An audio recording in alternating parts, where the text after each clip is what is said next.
I'm Effie Parks. Welcome to Once Upon a Gene, the podcast. This is a place I created for us to connect and share the stories of our not-so-typical lives. Raising kids who are born with rare genetic syndromes and other types of disabilities can feel pretty isolating. What I know for sure is that when we can hear the triumphs and challenges from others who get it, we can find a lot more laughter, a lot more hope, and feel a lot less alone. I believe there are some magical healing powers that can happen for all of us through sharing our stories, and I'll take all the help I can get. Before we dive into this special episode, I want to acknowledge that this was recorded at a conference, so you might hear some background noise from the food service and the busy atmosphere. I do hope that you'll give it a listen anyway, because the wisdom and heartfelt stories shared by these Dravet families are truly beautiful and profound. Thank you so much for your understanding, and I promise the insights and connection in this episode are so worth it. Hello, and welcome to a special episode for Epilepsy Awareness Month, where we step into the lives of families who face Dravet syndrome, a relentless and rare form of epilepsy that demands strength. This summer, I had the opportunity to attend the Dravet conference, a gathering of families who know what it's like to carry the weight of epilepsy every single day. I sat down with parents and caregivers who opened up about the intense highs and lows, the sleepless nights, the unstoppable love, and the fierce hope that comes from walking this path. There is one moment I will never forget, and I think it'll stay with me forever.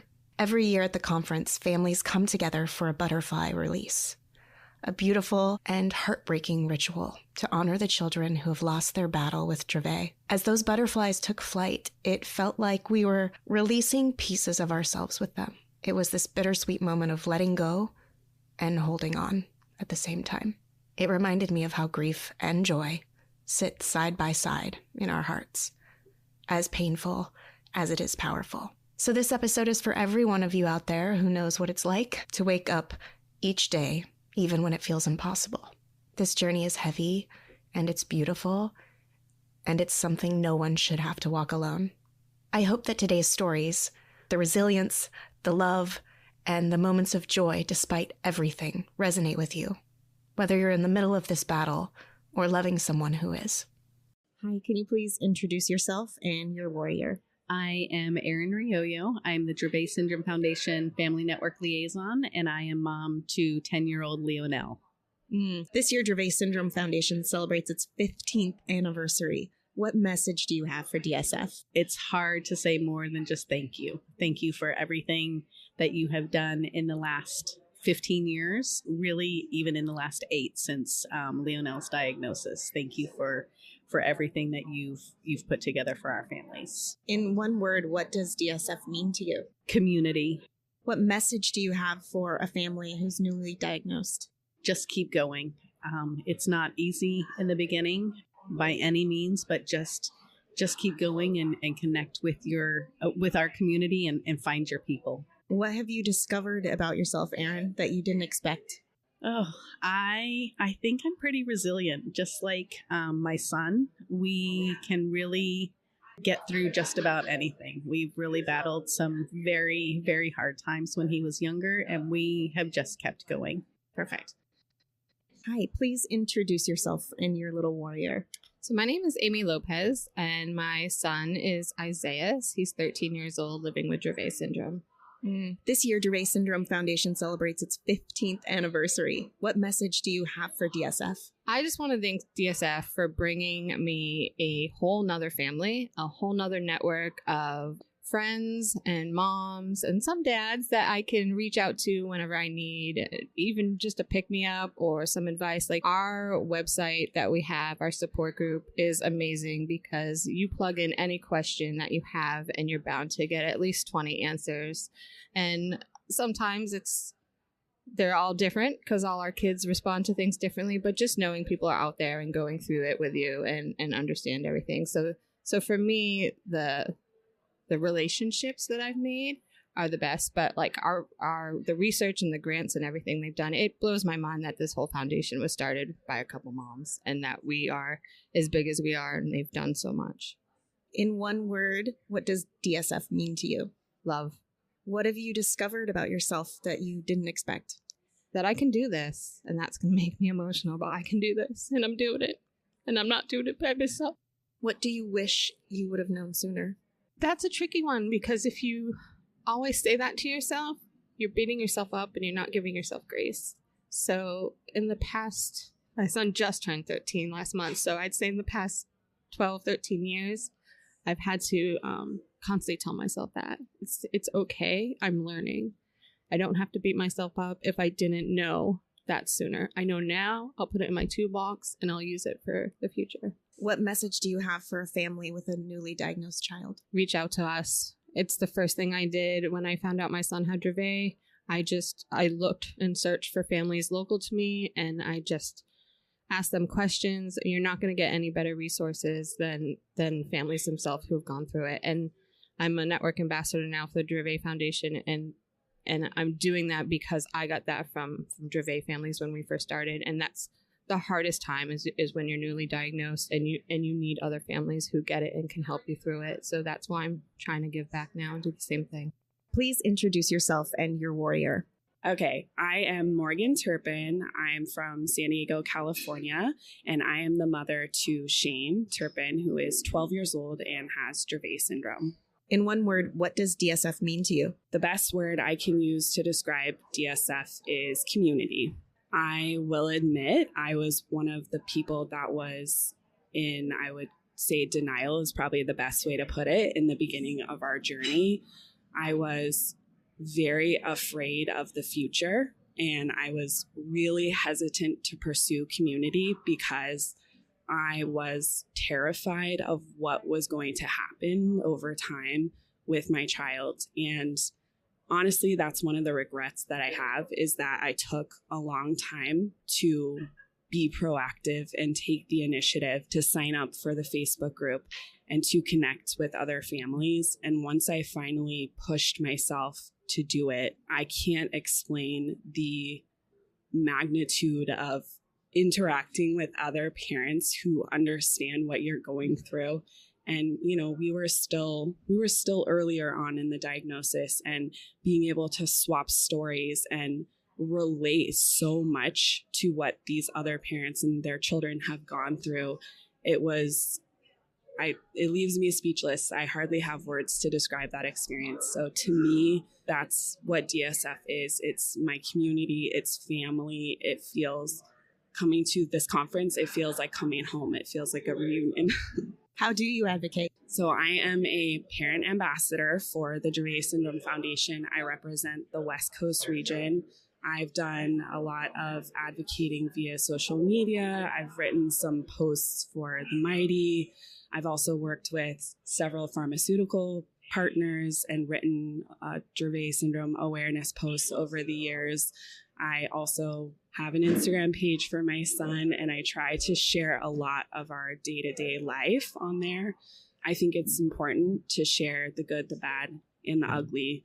And I've had so many families reach out to me and say, you know, seeing what you guys share and the things that you guys do in your life, it gives me hope that I feel like right now we wouldn't be able to do those things, but it gives me hope that we will get to that place when we're able to travel and go to Disneyland and interact with other Dravet families. And that is more meaningful to me than I think anything else. So my biggest goal in advocacy, besides spreading awareness, is just to connect with other families.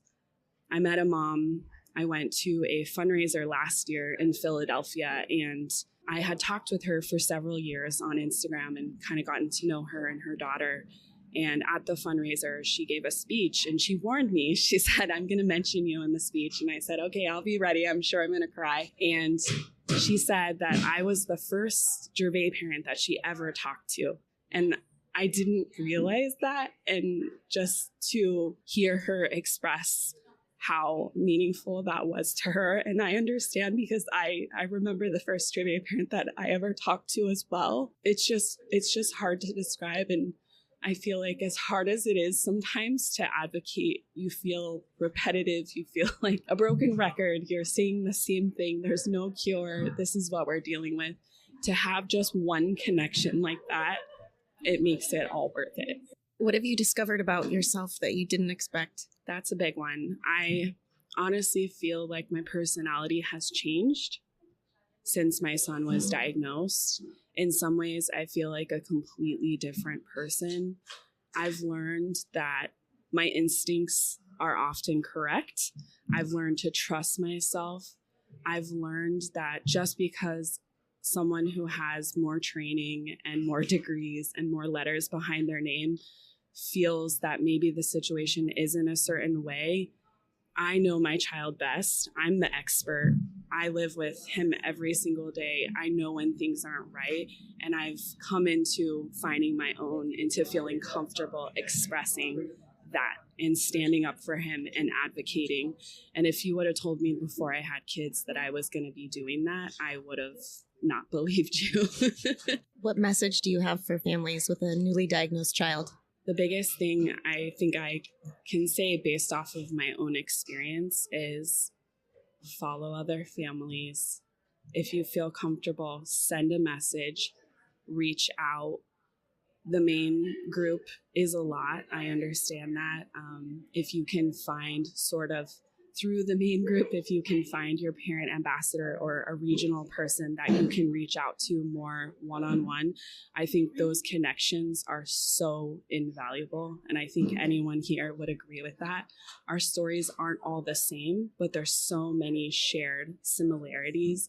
And as we know from interacting with people outside the community, it's very different. When you're interacting with someone in the community, you don't have to provide context. You can just be yourself. You can say sometimes dark and really hard things without judgment.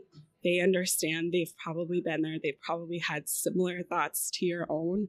You know, we've watched our kids go to the brink of death, and that's not something that most people can understand. And yet we're still here smiling, and we're still, doing the damn thing. And so I think the best advice I can give is to just find that community, because that's what's going to keep you going. We've learned more from other parents over the years as far as how to access resources or different options for treatments or different providers to see. We've learned more from just connecting with other parents than we have from any other single resource. What do you wish you would have known sooner? Well, I wish I would have known he had Dravet sooner. He was put on a medication that ended up sending him to the ICU. And so it would have been nice to know that sooner. I wish I would have known sooner how to trust myself and how to trust my instincts. It took me a while to develop that. It's not my personality to challenge authority or to speak up, especially in a medical setting. I didn't have experience with a complex disease that doesn't follow a standard path of here's a medication, this will fix it, go live your life. I didn't have any experience with that, and I didn't understand what it meant to push for a second, a third, a fourth opinion, or just when they say, well, this doesn't normally happen, to know that sometimes for my kid, it does happen. He can be the exception to that. So I think I wish I would have understood that I had it within me all along, that I just needed to understand how to pull it out and how to access it. And, in some ways, I'm sad that this is how I had to learn that skill with my child having to suffer, but I am grateful that it has made me into the person who's able to do that now. Please introduce yourself and your warrior. My name is Brian Wilson.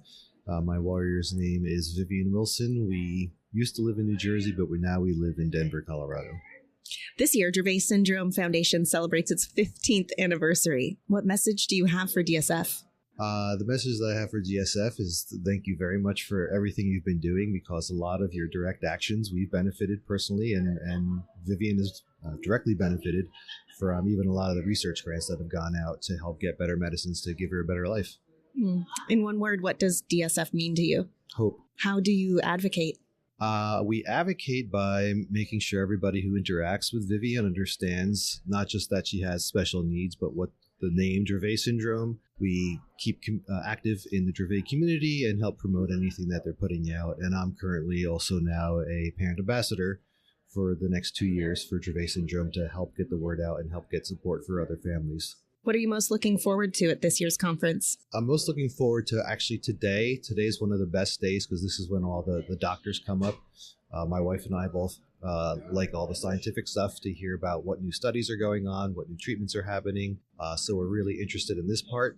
But the other thing we really like doing is interacting with the other families because back at home, we're not too connected to families except for virtually. So to see people in person and get to meet them, and especially their kids, all the kids are so wonderful, and you forget how similar they are. Like, they're just so full of love. You come up to say hi, they give you smiles, they give you hugs, and it's just absolutely amazing. What have you discovered about yourself that you didn't expect? Oh, brother, I can go on and on if I thought about it, but the biggest thing is the resilience, the ability to find yourself in a dark place and find your way out by deciding you're going to take this opportunity to learn and keep growing from it and nonstop keep growing, right? I was, not to get silly here, I was like the third child, the last child, right? The baby of the family. So in a way you get spoiled by a lot of things, right?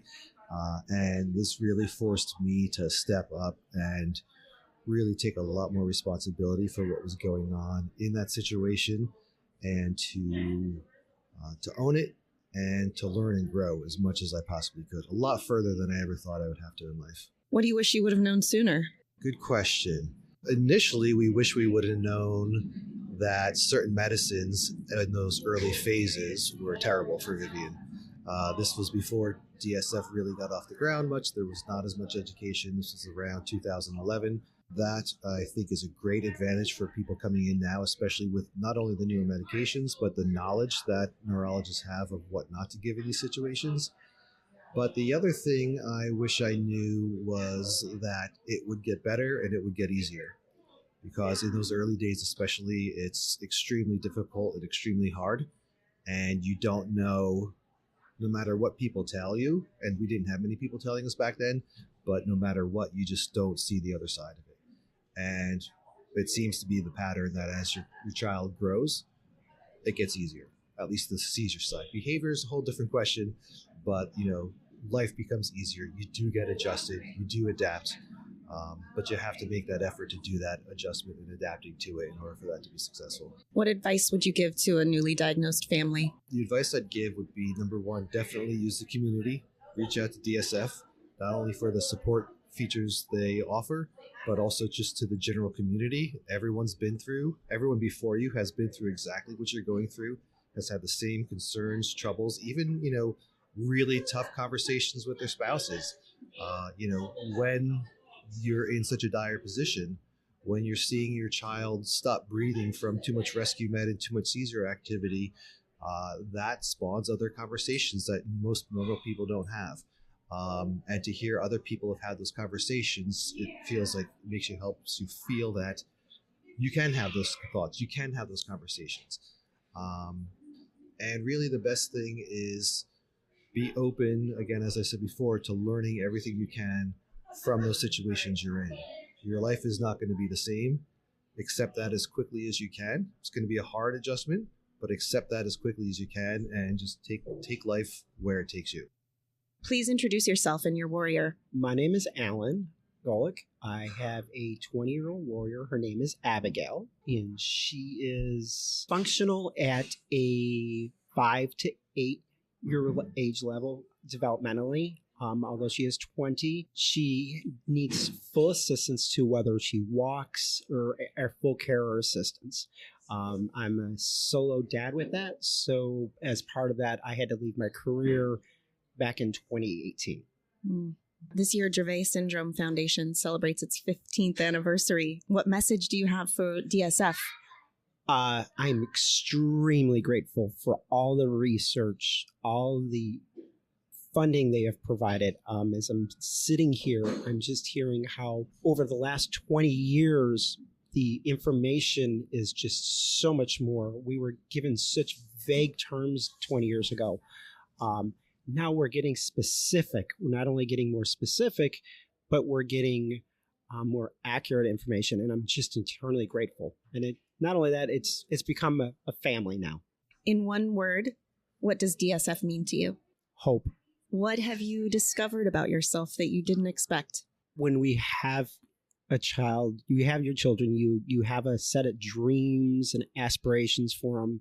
And I have another daughter who, even though she's 5 years older than her sister, sometimes she can be just as challenging. You raise these children and you go, okay, I made it through the first experiment. I'm ready for another child. And I hope that and you're like, okay, I've got this down. I know I can handle this. And then when you have a child with special needs, you have to find something in you that will just make you get up days you don't want to get up. You find yourself looking for that place where you can just let out the emotion that you need to for that moment. But you find a way to do it because ultimately you're doing it for your own children. What do you wish you would have known sooner? My daughter was 15 years old when she was officially diagnosed with Dravet. She has she has a GABRA1 mutation, which is not the typical mutation. So we didn't get that diagnosed until she was 15. So I've only been working with the Dravet diagnosis for 5 years. So it's been eye-opening for us. Why do you feel it's important for parents and caregivers to attend the Biennial conference? I have been doing this, the best way to say it is I've been doing this for 20 years. Literally, the medications are changing so rapidly. I was just listening to a physician, and when my daughter started this whole thing, we were told not to give Diastat until she had been actively seizing for at least 10 minutes.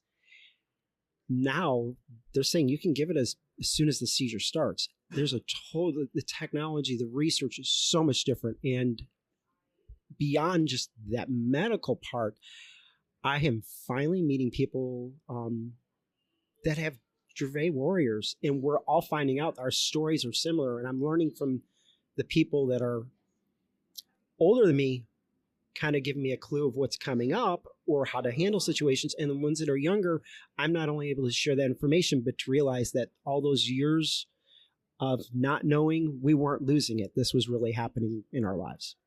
What advice would you give to a family with a newly diagnosed child? You need to take care of yourself. The old adage of if the airplane mask drops, put it on yourself. And then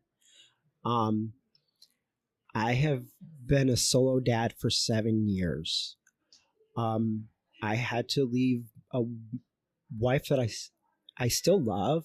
But after 20 years of marriage, this cost me my marriage and my daughters having their mom every day in their life. And the biggest problem with that, to be honest, is caregiver burnout. And if I could do anything different, that would be it. Is there a thank you note or a shout out that you have for someone? How do I just say one? For Abigail's Care, we've lived in 7 states. I have just met hundreds of people that have touched us, and physicians, therapists. I could not say one. It's the medical community. When the medical community works right, it just works right. Please introduce yourself and your warrior. All right, I am Adam Capps. I'm married to Casey Capps. She's a parent ambassador for Dravet syndrome. We have 3 kids, Ben, Will, and Charlotte. William is the warrior. He's 6 years old. He got his diagnosis, I believe, around 2 months of age. Whenever he had his first seizure at 2 months of age, and we had our diagnosis around 6. This year, Dravet Syndrome Foundation celebrates its 15th anniversary. What message do you have for DSF? Definitely. Well, thank you. The fundraising that they've done, like Dr. Olag, he is amazing. Like, I had never seen the figure of how much money he's raised in basically the same amount of time that Will's had Dravet syndrome. It's up around, think north of $2 million, which it's incredible. And we're from the St. Louis area, so he does the Dance for Dravet every year, and we were able to be guests twice, and it's an incredible event. How do you advocate? I advocate on a little smaller scale than my wife. She's like I said, she's a parent ambassador, but I do like to tell Will's story to the people that I work with and people that haven't encountered epilepsy, which is a lot. It's a lot of people that, like, before Will, I had never seen anyone have a seizure. Now, I don't know that there's a seizure type that I haven't seen. So, yeah, it's just amazing how much it's changed our life and how much I have personally learned about epilepsy, stuff that I never thought about. What do you wish you would have known sooner? Just today, we learned about the T1, T2, when to intervene and when brain damage might occur in rescue or like for prolonged seizures. I don't know that there's anything we could have done different, and I don't know if that knowledge would have helped necessarily, but knowing that brain damage can occur around 30 minutes in would have been nice to know. I don't know that it would have changed our course of treatment at all, but I don't know, it might have made it worse even, or made the emotional impact worse. So, I don't know, that's a tough question. What have you discovered about yourself that you didn't expect? I suppose a level of resiliency. I think it's made easier whenever you consider the challenges that Will goes through. You know, it's I think it's added a level of I don't know if it's a great word, but grit. It's, you know, mundane things like I'm in the military, so like I have a PT test, so I'm running my PT test, and you know my heart rate's up, I'm exhausted. I'm thinking, well, Will could have a seizure for 3 hours. I can last 12 minutes. So, say resiliency. What advice would you give to a new family whose child was just diagnosed? Don't Google it right away. Why do you feel it's important for parents and caregivers to attend the Biennial conference? Connections. So just walking out the door there, we've got Mr. Erickson. We met him at the Epilepsy Awareness Day at Disneyland. We were able to attend that. As a dad, you don't really run into many opportunities to connect with people, or the support system. I don't know that it's as good as it is for the moms. So I don't know. I guess a lot of us are a little apprehensive to reach out and make those connections. So being able to attend stuff like this, you are kind of forced into meeting other families and other dads, specifically for me. Is there a shout out or a thank you note that you'd like to send to anyone? Well, I guess to my wife, if I had to pick one. She's been really excellent through all this, like, you know, doing the research, getting involved in the community, seeking out opportunities to advocate. Like, we do a 5K in our town now for DSF, and last year we were able to raise $10,000. So she's been incredible. Please introduce yourself and your warrior. Hi, my name is Casey Capps, and my warrior is Will, and he is 6 years old and our middle child.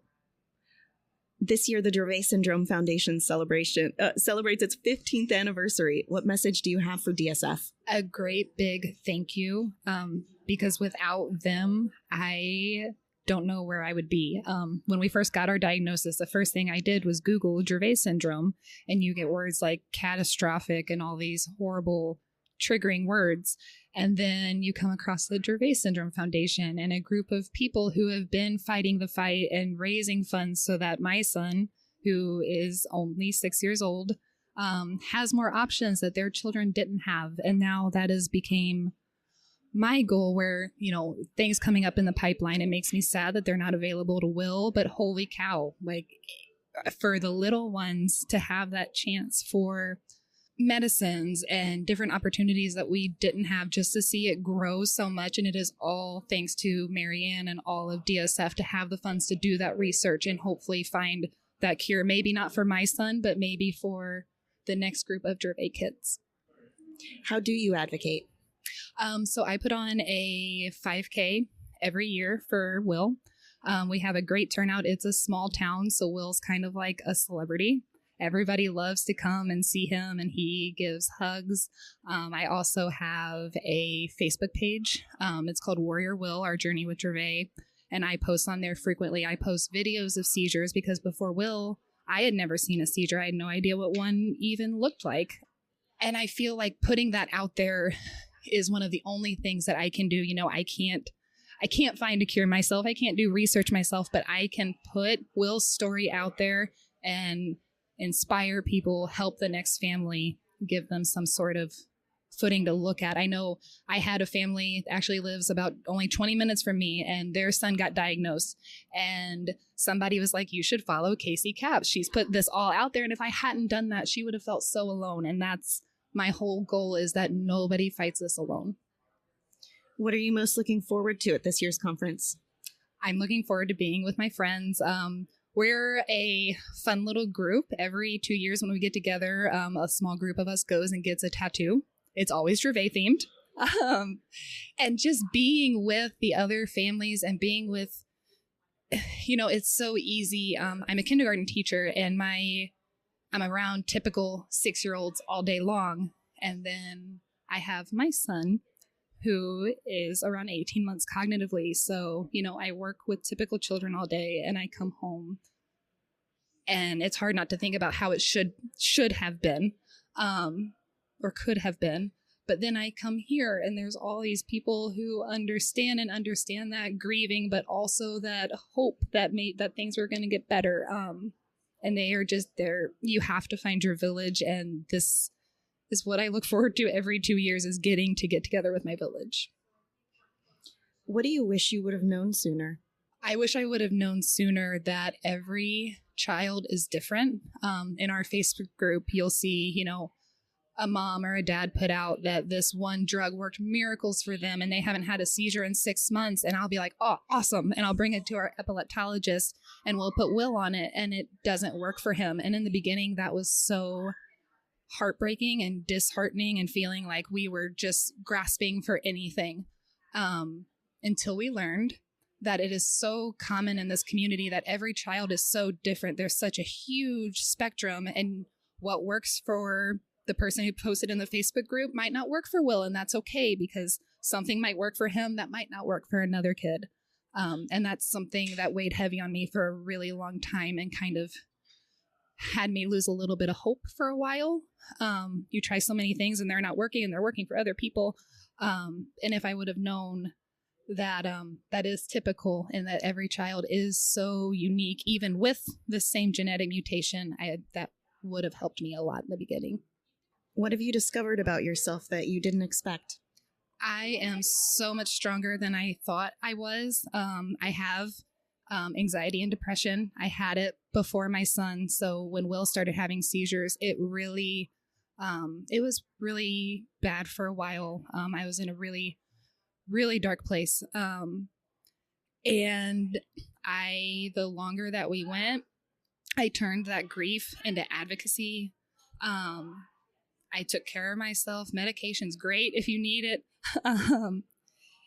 I just really, all of the seizures and all of the intubations and all of the doctor visits, and still being a full-time teacher, doing all the things, going to the gym, to work out those frustrations. There's just so many things that I never thought that I would be able to do, and all these different things in my life that I thought, oh, this is going to be it. This is going to be what breaks me. And I'm still here and better than I ever been. And I'm looking forward to Will and I continuing to grow together.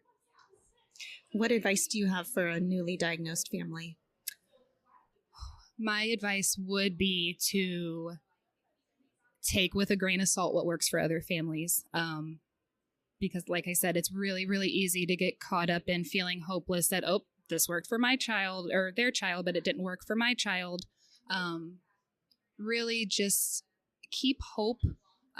There's so many. Will has been on every drug out there for Dravet, and we are finally at kind of an okay place as far as Dravet goes. We're still having daily different types of seizures, but we're in a good place as far as Will goes. So my piece of advice would be to take everything with a grain of salt. Advice is great.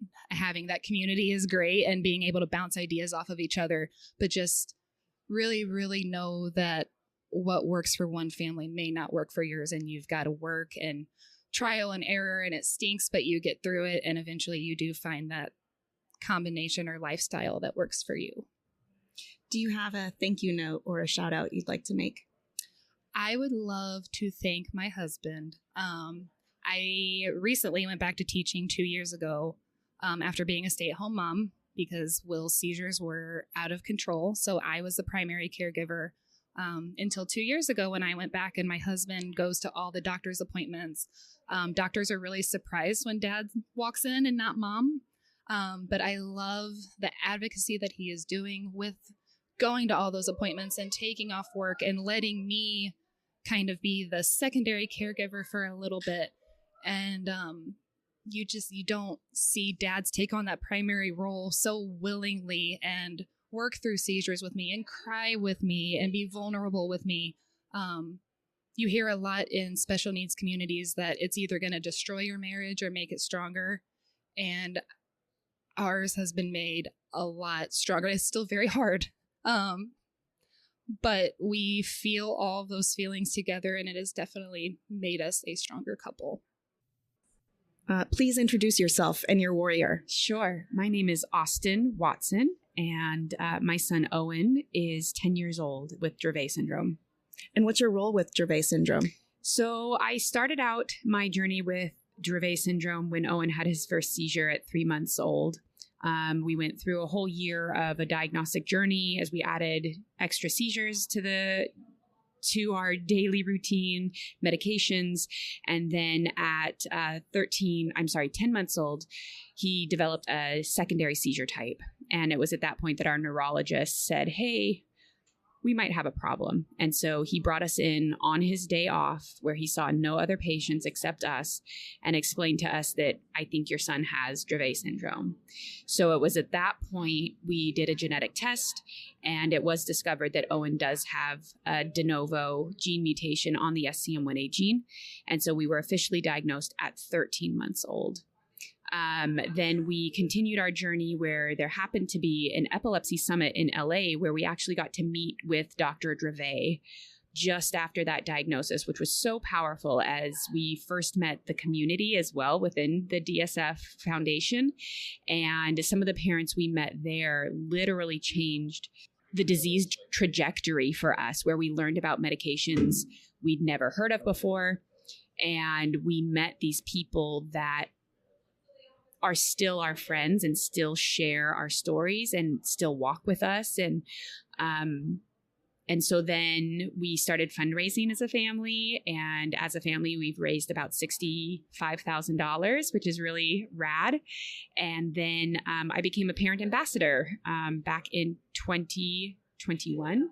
And now Erin Rioyo is stepping out of the foundation, and I get to step in as the family network coordinator for the foundation. What are you most looking forward to at this year's conference? I think one of my favorite things is connecting with the other families. And my role in the foundation is literally to build community and to build friendships and connections.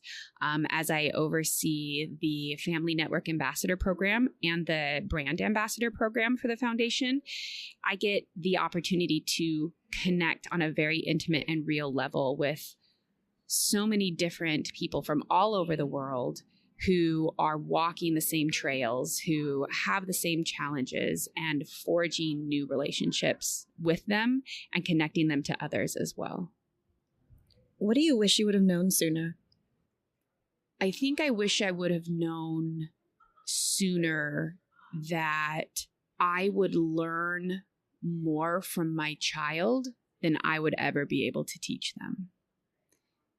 When you have a child who is so developmentally complex, there is an innocence and a authentic way. They have no other way to be except authentic.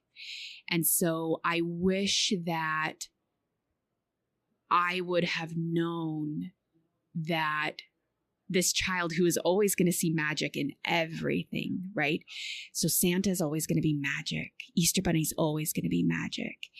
And I wish I would have known that I would learn patience and hope and connectedness and the value of community sooner, and leaned into that and leaned less into fear and leaned less into trying to find answers to questions that don't have answers. We used to always search for a trigger for the seizures. And it finally got to the point where we were exhausted looking for answers, and there weren't any. And so we finally had to say, you know what? Seizures are going to seizure. Dravet is going to Dravet. And at some point, you just have to let it be, let it go, and move forward. So that's definitely something I wish I would have known, is how much I would learn from him as opposed to him learning from me. What have you discovered about yourself that you didn't expect? I have always had a profound sense of justice and equality and fairness, but I had never anticipated finding that fire within myself on a personal level in the way that I have. So I've learned how fierce of an advocate I can be, and I have learned that I'm okay questioning authority, to be like, you know what, Dr. So-and-so, I'm not sure that that's the right path for us. And so I learned how brave I can be. I learned how strong I can be. I have an incredible partner that is incredibly supportive. And so I got to learn how he and I can move through this whole diagnosis and this journey together as a team. Just so much about myself. And above all, I think one of the biggest things I've learned is that self-care is not selfish, and that I have value in taking care of myself as well as taking care of others. What message do you have for a family with a newly diagnosed child? First and foremost is that you are not alone. There is an entire community of people that, while our stories and our paths and the terrain we walk looks a little bit different, it's all still very similar. And so many of us have stumbled or tripped over the same log that crosses that path that you're coming up to. And we will walk with you. And that's really special among our community. There's a level of love and connection that everyone is so willing to say, I'll help you carry your pack for a little while. And if I can't carry your pack, then I'll just walk beside you. And so to that newly diagnosed family, you are not alone. There is always hope. And we're here. Do you have a thank you note or a shout out? I have just so much gratitude. First and foremost for my husband, he's an incredible human that loves our children in a way that is truly magic to watch. And he affords me the opportunity to follow my dreams as well. So I want to just say a huge thank you to my husband, Stuart. We said when we first met that once a team, always a team. And we have always been that team. So thank you to him. And also I want to say a huge thank you to the Dravet Syndrome Foundation for making sure that I never felt alone as a parent. And just to the community at large, who's there and has literally saved my son's life and saved my spirits and my hope. And I just could not be more full of gratitude. Please introduce yourself and your warrior. My name is Sarah Reyes, and my warrior is 10 years old, and she is Hayden. This year, the Dravet Syndrome Foundation celebrates its 15th anniversary. What message do you have for DSF? My message for DSF is that I'm just so appreciative of all the research and everything that they've done that I feel has benefited our family beyond words. In one word, what does DSF mean to you? Joy. How do you advocate? I advocate for Hayden and Dravet syndrome by telling friends and family everything there is to know about it, telling them all about what Dravet is, not only seizures, but also all the things that come along with it. What are you most looking forward to at this year's conference? I am most looking forward to meeting new families. I always talk to families on Facebook or social media, and I never get to meet them in person. So it's really fun to actually be able to put a face with a name that you're conversing with on social media. Why do you feel it's important for parents and caregivers to attend the Biennial conference? I think it's so important to go to the conference just so that you can stay up to date on recent research and medications and things that will help your child in the future. What do you wish you would have known sooner? I wish that I would have known to trust the choices that I was making for Hayden and trust my gut, because I feel like I always would second guess myself in the beginning because I didn't know a lot about Dravet. But now that we've been through all of this and experienced so many things, I realize that mother usually knows best, and to always trust your gut because you know what's best for your child. What have you discovered about yourself that you didn't expect? I've discovered that I am more confident than I thought I was, and that I can be more of a leader, and that I can stand up for myself and for my family for things that I think are right. What message do you have for a family with a newly diagnosed child? A message I have for a family with a newly diagnosed child is trust your gut. You know your child more than anybody else does, and you know what's best for your child. Do you have a thank you note or a shout out you'd like to make? Oh my goodness, a thank you note. Honestly, if I could thank anybody, it would probably be my immediate family and just all of the love and support that they've given us, and constantly being there for my family and for Hayden with whatever we need through the ups, the downs. They're always there. Please introduce yourself and your warrior. Yes, so my name is Stuart Watson. I am the father of my Dravet warrior, Owen Watson. He is 10 years old, and we live in Boise, Idaho, and we've been living with Dravet for just over 10 years. This year, Dravet Syndrome Foundation celebrates its 15th anniversary. What message do you have for DSF? Keep fighting the good fight. The information and support and just everything that they bring to this disease is so phenomenal to caregivers and parents, doctors, everybody. How do you advocate? Multiple ways. I support my wife. She is one of the staff members on DSF, and helping her with activities, supporting her in her mission to further the Dravet Foundation. I also participate in fundraising. Previously, before COVID, our family was hosting a couple of fundraising events in Boise, the Going for Owen events, and those are helping to raise funds. I'm also now participating in the New York Marathon, supporting Dravet Foundation and Owen. And so those are the main methods that I am supporting and advocating for DSF. Why do you feel it's important for parents and caregivers to attend the Biennial conference? The biggest is knowledge gaining. There's so much knowledge, and as a parent who's been through it for 10 years, and being on a lot of the leading edge technologies, a lot of this stuff is not really new for us, but there's always new tidbits, and there's new research and new insights, and so. But maybe for someone who is just brand new to it or hasn't experienced it, there is a plethora of information, new treatments, new hope, and joining a community.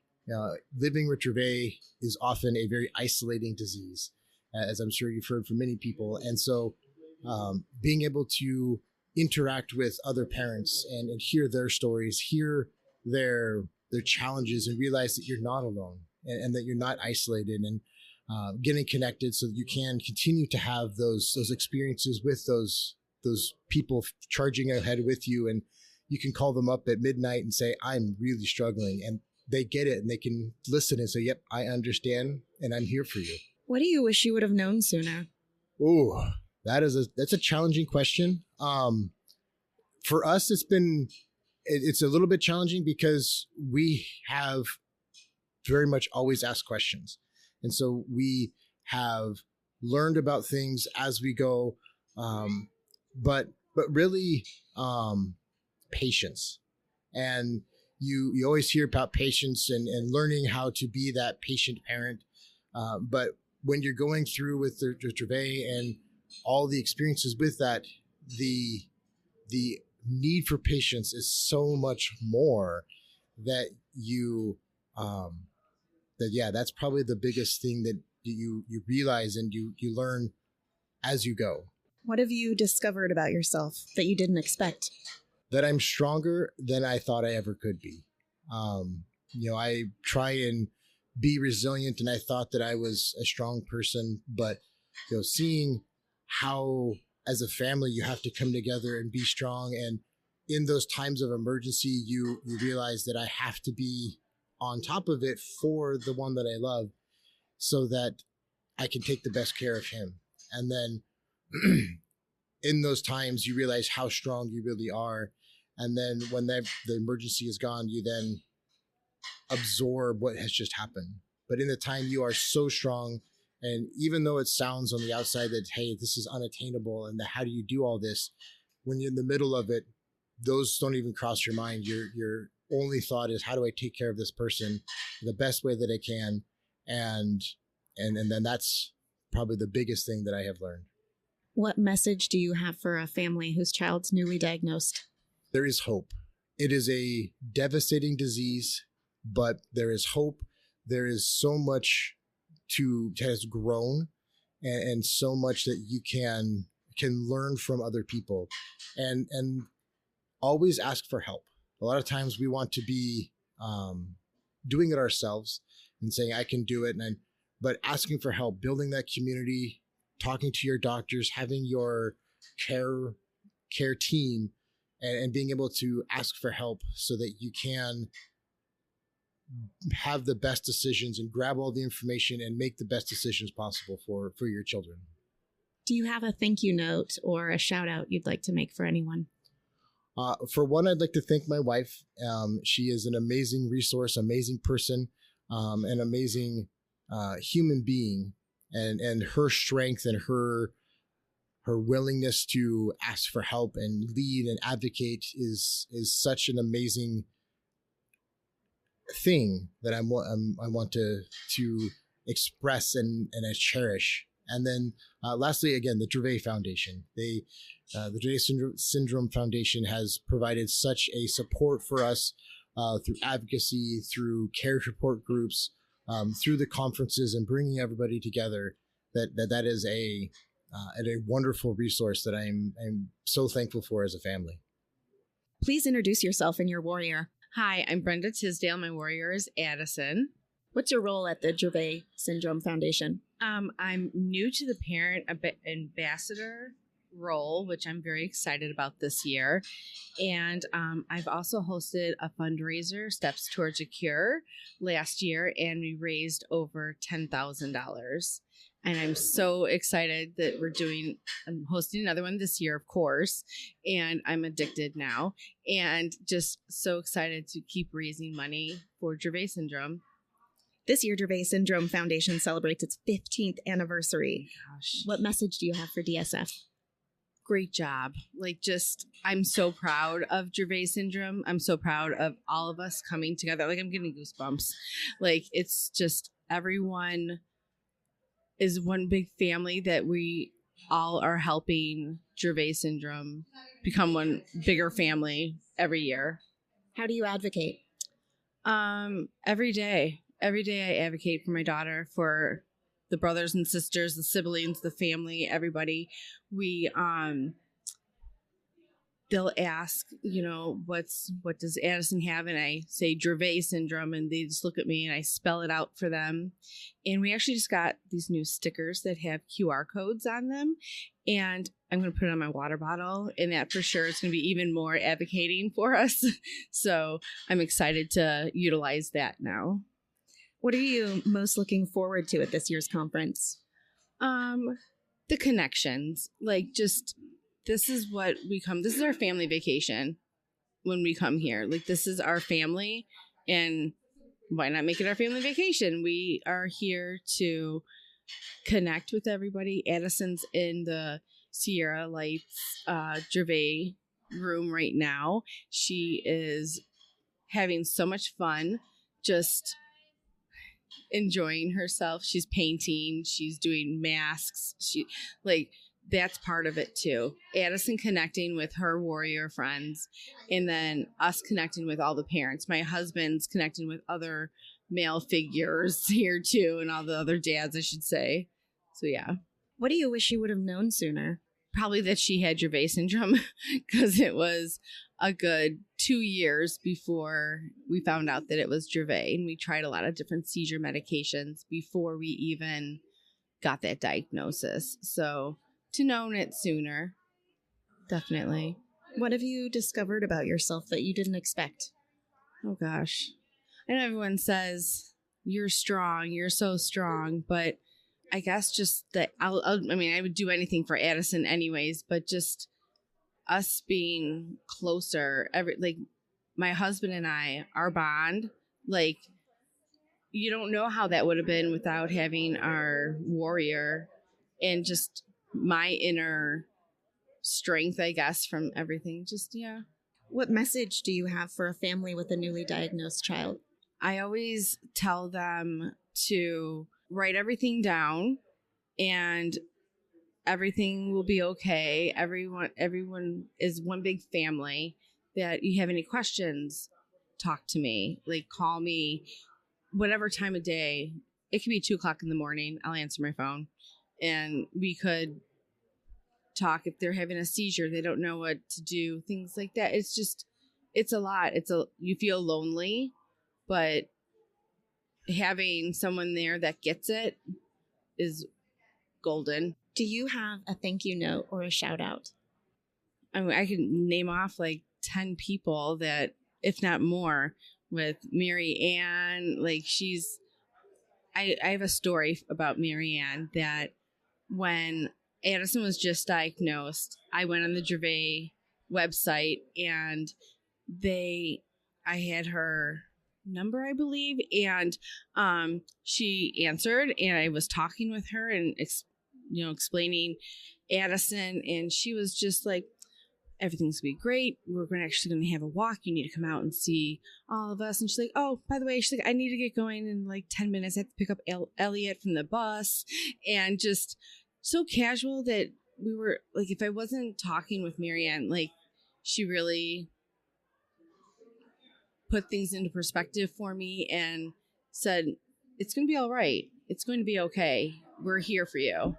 And that's a huge shout out to Marianne, and love her to death. Please introduce yourself and your warrior. Hi, I'm Jen Marasco-Kuhn, and my warrior is 4-year-old Cora. This year, Dravet Syndrome Foundation celebrates its 15th anniversary. What message do you have for DSF? I just want to thank them for all the hard work they've done. I credit them and their parent support group for literally saving my daughter's life on multiple occasions. We were diagnosed at 9 months, and 2 weeks after diagnosis, we were in the PICU, and I didn't understand the disease. I barely talked with an epileptologist, and we found ourselves with a coded child in a PICU and lots of confusion. And I literally just poured my heart out on the Facebook support group, and these parents told me what to ask. They told me what to look for. They, supported me 24/7. And I cannot be more grateful. And that is why a year later, I signed up to be a DSF ambassador, because I didn't want anyone else to not have that support. And I just felt like I had so much to give back because I had such gratitude. How do you advocate? How don't I advocate? So I'm the original creator of the Diet for Dravet fundraiser. And it came about right after Cora was diagnosed. I'm a social worker by trade, and I couldn't, in good faith, be there for my clients. So I quit my job to take care of my child and to figure out our life. But I knew I had to do something. So I went and worked on farms for a year, and I knew they didn't care what I looked like. So I cut off my hair and donated for cancer. And I dyed it bright purple because it's always been my favorite color before epilepsy entered our life. And I really just wanted to show my support of my daughter in a creative way. And it was interesting. People would ask me then about my hair, and it gave me a reason to talk about Cora. And my hairdresser, Kelsey, who's amazing, she also was so inspired by what we were doing. She donated $10 for every person who donated or who dyed their hair purple during the month of November. And it was so spontaneous. I didn't ask her. She donated $100 to our Dash for Dravet, and like, we didn't advertise it. So I said to her, I was like, if you did that for us, like, why couldn't this be a movement for the Dravet Foundation? So I wrote up a proposal. I shared it with Misty. She loved it, and she worked her magic into what is Diet for Dravet now. And this is our third year, and we are over $40,000. And, you know, I say it puts the fun into fundraising because it's just so empowering to see, you know, people of all ages walking around with dyed hair, whether it's, you know, extensions, actual dyed hair, if it's a streak, if it's their whole head, or their mustache or their beard. You know, everyone can get into it. And I'm just very, very proud that that's one way that I give back to advocacy. But we do the Dash for Dravet. We do the Give Up Your Cup. You know, we do the birthday months. We, you know, advertise for all the different epilepsy awareness days, you know, November, there's one in February, there's one in March, all of June for Dravet awareness. You know, we post all the time on social media because we want people to understand this rare world. And, you know, I advocate to teach others, but I do it to make sure people like me don't feel alone. Because I know I've been on my knees at the bottom of my rope, and somebody from the Dravet community has picked me up. And I want those people who are in those moments at whatever point in their diagnosis to have, you know, a support. Why do you feel it's important for parents and caregivers to attend the Biennial conference? I have always said this. We were diagnosed during the pandemic, and everything was online. You know, it was all virtual, and it was great. You know, a lot of connections. But when the 2022 Biennial conference came about, I left my family for the first time, and I got on a plane and went to Texas. And I knew people, but I didn't know people. The minute I got there, I felt like I was home. Like, these people who I'd never met in person, they knew some of the most darkest, saddest times of my life, and they could relate to me in a way where I didn't have to, like, explain. Like, I could just tell them something, and they're like, I know. And it felt so comforting and so validating, and I am just so grateful. From that time, I've, you know, grown my relationships with a lot of my Dravet mamas. We got tattoos in 2022 of the DSF new logo, and now in 2024, we got different, you know, tattoos. I got the old logo. But it's like a connection. Like, they are permanently in my soul, and now they're permanently on my body. They're in my life, and I'm just very indebted to their understanding and their love. What do you wish you would have known sooner? I really wish I would have pushed back harder with the first seizure. I really wish I just would have advocated for the genetic testing then. But, you know, I blindly followed medical advice because at that time, like, I really thought that they knew what was best.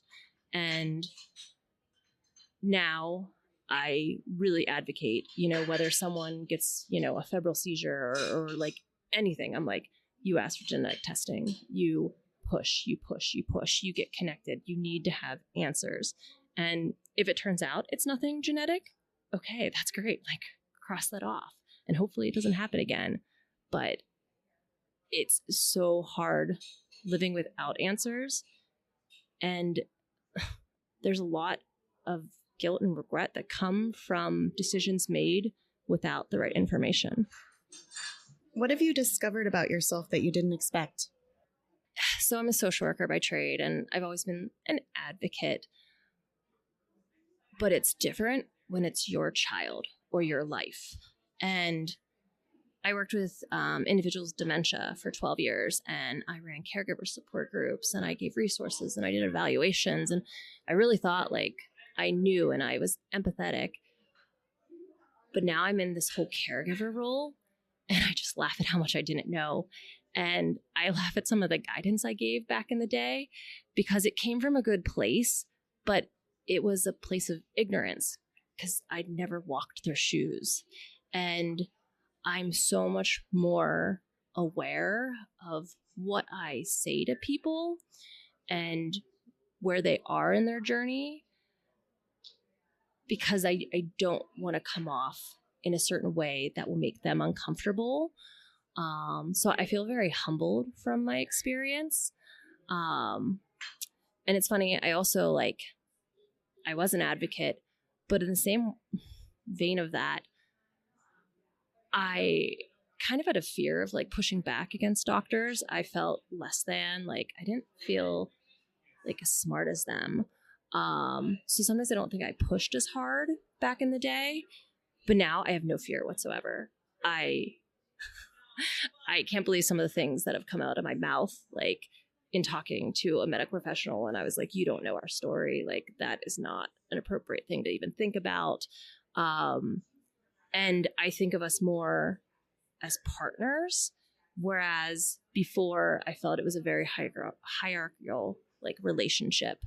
And I am very proud of the growth that I've experienced because of my daughter. And it just comes from a place of love because I just want whatever's best for her. Do you have a thank you note or a shout out you'd like to make?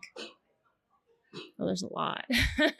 A general thank you just to the Dravet Syndrome Foundation, to the 4 parents who created DSF in 2009.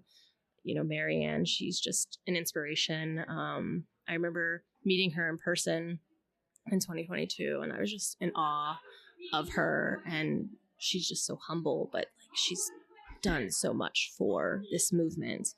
And I'm so thankful for the DSF mamas who took me under their wing, from when Cora was 9 months old and I was in a haze of confusion and uncertainty.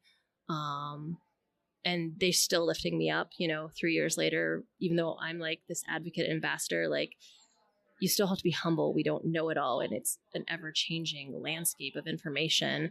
And the parents that, have older children or adult, individuals, they are veterans. They're the OGs. They need to be revered and to ask, their guidance and to continually be included. And so I'm so thankful for all the steps and missteps they took to help the younger generations. And I want to continue being that way. We participated in studies to help the growing body of information for Dravet and, the future hope for the disease. And so I feel like they're my role models. And so I'm always just trying to find ways to lead in those steps for others like they did for us. And I want to thank the different medical teams that we've dealt with in Pittsburgh and in Ohio, and Dr. Lori Lux. She's not our treating doctor, but she Zoomed with us in a pandemic to make sure we felt comfortable with the care we were getting. And she gave us so much peace of mind. She gave us more than 15 minutes of her scheduled time. And that was just so admirable and what we needed. And then I have to thank, my husband. He's been a really big support and partner with this very topsy-turvy life we live. We didn't plan this, and sometimes we're making it up day by day, but we're trying to come together and, make a path. I want to thank the friends and family who've supported us, participated in our fundraising, who've picked us up when we're down, who've made us meals, watched our older daughter Maggie, who just let us be, and ask the question, how's Cora? How are you? And they genuinely care when they ask it. It's not just a surface, knee-jerk reaction. They want to know. And I have to thank those who've supported us in terms of our careers. We switched careers when Cora was diagnosed, and it's not been an easy path. But people have opened doors for us. They've given us grace. They've supported us financially at times, and provided us resources. And it truly makes a difference, because you can't survive this without a village, without a community. And I credit a lot of them to where we are today. And I'm very, very grateful. Please introduce yourself and your warrior. I am Sarah Morin. We're from Alaska, and my warrior is Sawyer Morin. Also, Super Sawyer is what we call him. This year, Dravet Syndrome Foundation celebrates its 15th anniversary. What message do you have for DSF? I am so grateful to DSF for giving us this community and these resources. And before we had a diagnosis, I was so lost. And once we got a diagnosis and I found this community, I was finally feeling like I had a little bit of control and a little bit of help, and just friends that understood, and parents and caregivers, and a foundation that really supports the patients and the families. How do you advocate? I advocate by telling everybody who will listen about Dravet syndrome, about epilepsy, about safety, and about how it's not rare for people to have epilepsy. Dravet might be rare, but 1 in 10 people will have a seizure. And we as a community, for all of those that have epilepsy, need to know what to do, and need to know how to support those that can't always support themselves, or, to know what the signs look like. Or I have seen now so many seizures, and it's never easy. And so, but being prepared is, and knowing that, this is what to do. And I've had so many people, because I'm very active in sharing on like Facebook and stuff, that I'm sharing on social media, that what to do as seizure safety. And I have had people literally message me and say, like, someone was having a seizure and I knew what to do because of your post. And I've had at least 3 of those like direct comments to me. And so that's really important to me to make that change, to help be that change in the world, and to make my son's life safer by people knowing what to do if someone has a seizure. Why do you feel it's important for parents and caregivers to attend the Biennial conference? I think it is so important for families to attend conference, and not just parents and caregivers, but the whole family if possible, because one, you get a community not just for the caregivers, but for the siblings. Like my oldest son, Salvador, his last time we came, like, he made friends at sibling camp, and this wasn't just a day all about like, oh, seizures might stop our whole day if it happens. They're off making friends and having a good time, and seizures are not controlling their whole world today. And my husband and I are making friends with and seeing more Dravet families that we've met before, and that connection is something you are not going to find anywhere else. And the Dravet conferences is exclusive. Like, this is the only place you're really going to have this. And for 2 days, I've looked forward to this for 2 years, because for these 3 days, I'm just connecting with more people and giving more hugs. And I'm not even a hugger, but I will be here because it's just such a special place. What have you discovered about yourself that you didn't expect? I had no idea that I could be an advocate and then I could really stand up for, I say stand up for myself. I'm really good at standing up for my children now. And that is not something that I was always kind of a pushover, really, and a people pleaser. But when it comes to my kids and my kids' medical and my kids' lives, I am now a very strong, my own warrior in that sense, because I will push for what I believe is their best, and they deserve the best. My sons, both of them, deserve every spot in this world that they they deserve their space too. Like, just because my youngest, just because Sawyer might be having a hard moment doesn't mean he doesn't deserve to be in the same space and get time or, accommodations to make it anywhere accessible to him. There's so much in the world that is hard for special needs families, and I will always fight for both of my children to have the best lives they can. What message do you have for a family with a newly diagnosed child? For newly diagnosed families, if you do not feel like something is right, it is okay to change plans. It is okay to ask for second opinions. It is good to ask for those things. If you are not comfortable with a plan, speak up. Don't just go along with it, because you're your kid's voice. You're the only person who knows them like you do. I mean, we know everything about our kids. I spend 24 hours a day with my son, and my husband is our main provider, but when he's home, he's 100% dad to both our kids. And we together make a lot of decisions, but he knows that I might know more because I'm the one with him all the time. And we are not afraid to say, no, we don't want to do that. We need to come up with something different, or this isn't working. We need help. And it's okay to ask for help too. Do you have a thank you note or a shout out for someone?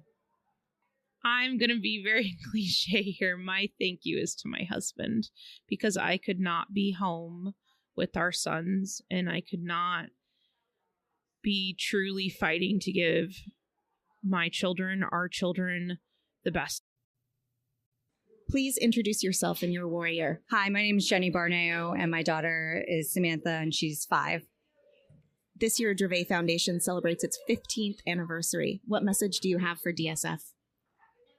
I'm just so grateful for all their research. Like, even from when my daughter was first diagnosed in 2018, the way that they have fleshed out their mission and their programs and the research and just the general amount of resources for families has been pretty remarkable. So I'm just so grateful, because it's been just such a nice resource and also a way to meet other families, which is the benefit of that can't be overstated. How do you advocate? Well, just I feel like the best way I can help my daughter is to just be be as educated as I can be regarding research and latest treatments and resources. What are you most looking forward to at this year's conference? This is my first time at the conference, and it's just been wonderful. And I've really benefited from meeting other families, because even within the community, the kids are so different. And what works, treatment wise for one family is not the same as the other. And it's just been, so there's that piece, the medical piece. And then just having any kind of special needs or medically fragile child is you feel like you're on an island. And when you're around people who just get it, it's refreshing, and it makes you feel like you have a community, What have you discovered about yourself that you didn't expect? I didn't expect that I could live off of so little sleep, but I think I'm such a planner, and my brain is always looking to the next thing, the next day, the next everything. And I've had to just slow it down and be so in the moment that sometimes it's literally minute to minute. And then, because it's all an illusion anyway, I feel right? When we think we have control over things, but it is so front and center of every single day how little control we have with these kids with this just devastating disease, that you really just have to appreciate like where you're at, the successes you have like at that present time. What do you wish you knew sooner? I think I wish I knew that there was, I think for so long I was hesitant to meet other families. And I think it really just came that I probably couldn't handle, even though I was aware of the disease and everything that came with it. I think I viewed it as, I just didn't think I could handle like being around other kids with the disease and other families and just really understanding the reality. And it's actually been the opposite, that it's been just so beneficial and so helpful that, I'm almost regretful that I didn't do it earlier, because I think I could have really, really benefited from it. Like, especially like in the earlier years when we just had a diagnosis and we were just so in the weeds, you know? What message do you have for a family whose child was just diagnosed? Oof, hang in there. I mean, we're even in my daughter was born in 2018, and even within that time, the treatments and the research that's been made available is it's absolutely like an avalanche now. It's just gaining traction like a snowball. And it's I really do think within their lifetime there will be. I know that her disease will never be gone, but I believe in her lifetime that she'll be seizure free, and that's like something that nobody could have said even a decade ago. I don't even think you could have entertained that possibility, and I think we're really close for that. So, do you have a thank you note or a shout out you'd like to make? Oh God. Just my husband has been like amazing. He's just been so wonderful. You just don't realize like until you're faced with it, like what you can endure. And she's just been the epitome of a partner. Please introduce yourself and your warrior. My name is Brenda Farrell, and my son is Brian Farrell. He's 31 years old. This year, Dravet Syndrome Foundation celebrates its 15th anniversary. What message do you have for DSF? I am so grateful for everything that they've done to help get medicines approved by the FDA, for research, for parent support. I mean, I just can't praise the organization enough. And to imagine that it started just as a group of parents and to see where it's grown in the few years that we've been here. How do you advocate? I'm on Facebook. I support the parent support groups. I participate in events, especially Steps for the Cure in Atlanta. And I'm now a parent ambassador this year, and I'm going to be hosting a parent get-together in my region. Why do you feel it's important for parents and caregivers to attend the Biennial conference? To meet other people, to be encouraged, to be inspired, and to find out what's going on in the research and medicine protocols. What do you wish you would have known sooner? I wish I had known I wasn't alone. What have you discovered about yourself that you didn't expect? I'm stronger than I thought I was. I can handle it more than I thought I could.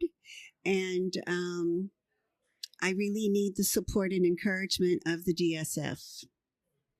What message do you have for a family with a newly diagnosed child?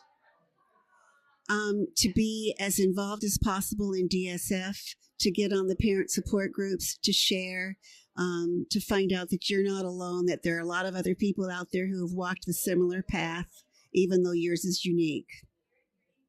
Do you have a thank you note or a shout out for someone? I want to shout out to Marianne Meskis and Lori O'Driscoll for starting the Dravet Syndrome Foundation, and for their wonderful organization and planning, and for the incredible differences they've made in the lives of so many people. Please introduce yourself and your warrior. My name is Heather Johnson, and my warrior is Luella, and she is 14. This year, Dravet Syndrome Foundation celebrates its 15th anniversary. What message do you have for DSF? I'm very grateful for DSF. I mean, they've been around about as long as our daughter has been, and if they hadn't been there in the beginning, I don't know what we would have done. So I just am very grateful for all the work that they're doing. How do you advocate? I do as much as I can for my daughter. I do fundraisers for DSF. I try to get the word out about Dravet syndrome. We do a fundraiser every year. This is year 11 for A Cake for a Cure. And we just do everything we can to raise funds for DSF for a cure. Why do you feel it is an important message for parents and caregivers to attend the Biennial conference? I think it's really great to network with other parents, especially. All the information presented is really beneficial as well. But I think that one-to-one connection with other parents and caregivers is really key to get that relationship and then get that camaraderie. You all have shared experiences, and it's just great to have that connection. What do you wish you would have known sooner? I think probably that there is hope. I mean, initially when we first got the diagnosis, we just saw horror stories, or heard about horror stories rather. When you Google it, that's pretty much all you find.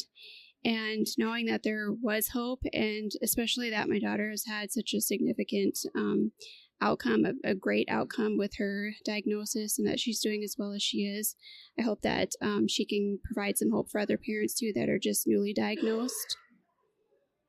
What have you discovered about yourself that you didn't expect? That I can stand up and speak in public. I've been asked to talk quite a bit about our situation in the past, that I can be strong, and just as strong as my daughter has to be, because she's been through a lot in her short lifespan. So it's just one of those things where, you don't know how strong you have to be until you're in that situation. So it's been a great learning experience for us. And I hope that other parents are able to step up and do what they need to do for their children as well. What message do you have for a parent whose child was just diagnosed? To advocate for your child. You know your child best. Don't always just go with the first doctor that you see. Seek out second opinions. Don't let them kind of push you in a direction that you don't feel comfortable with. If you are uncertain of a treatment or a drug, ask questions and just be an advocate for your child. Do you have a thank you note or a shout out you'd like to send to someone?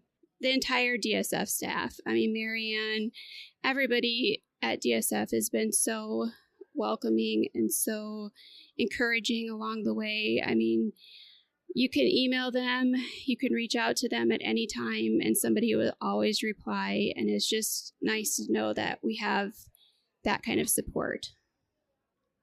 Please introduce yourself and your connection to the Dravet community.